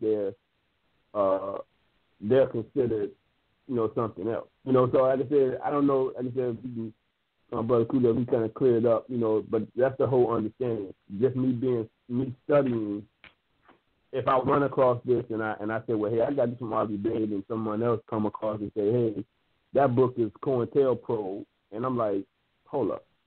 This, it's just a conflict. Well, are you talking about the administrative function book? The administrative function book. All right, look, Cujo, you got like 3 minutes to explain what he's saying, because I don't know it. Yeah. Just to quickly address, like, the issue is that information is not supposed to be around the general public, because the general public don't have a measuring stick for what these people's jobs are supposed to be. So that's why administration functions are available, and that's why they're talking about it negative, because it's telling people what these grand sheiks, grand governors, grand treasurers, or whatever are supposed to be doing with that position. And if they're not following the administrative functions, that should let you know that they're probably not doing their job. And then it gives you a reference point of how you're supposed to act, not necessarily to use the titles, but acting in the capacity of the titles in your rural societies, amongst yourselves, wherever you're at, where you realize there's all these corrupt Moorish science temples, and you need to unify. At least you have a template of how to do that now with the administrative functions. Again, not to use the titles, but the idea of what the titles hold is what you would be using. Okay. All right, that makes sense. Because remember again that it's birthright. It's not club rights or organization rights. It's birthrights. So that makes sense as to why they would try to attack it, because you can expose that they're not doing what they're supposed to do. Yeah, make them look very bad. All right, and like you said, also in your personal life, because that's just mimicked to teach you how, remember it's about civic organization, to teach you how you're supposed, civic. So like that's what they're supposed to be doing, and that's what they're not doing, and that exposes what they're supposed to be doing by title and position, so that you would know. So I can see why they would attack it. That does make sense. All right. Thanks for bringing that up and bringing that in, and thanks for answering that, Cujo. All right? Good. Thanks for calling, brother. Yeah. The weather may be cooling down, but the savings are heating up at your local Sears Auto Center. This Labor Day, you could get 4 durable all-season die-hard tires and only pay for 3. Plus, you'll also get a $100 Sears Award card to use on future purchases. Great savings backed with a 70,000 mileage warranty. Die hard, don't wait. Visit SearsAuto.com to find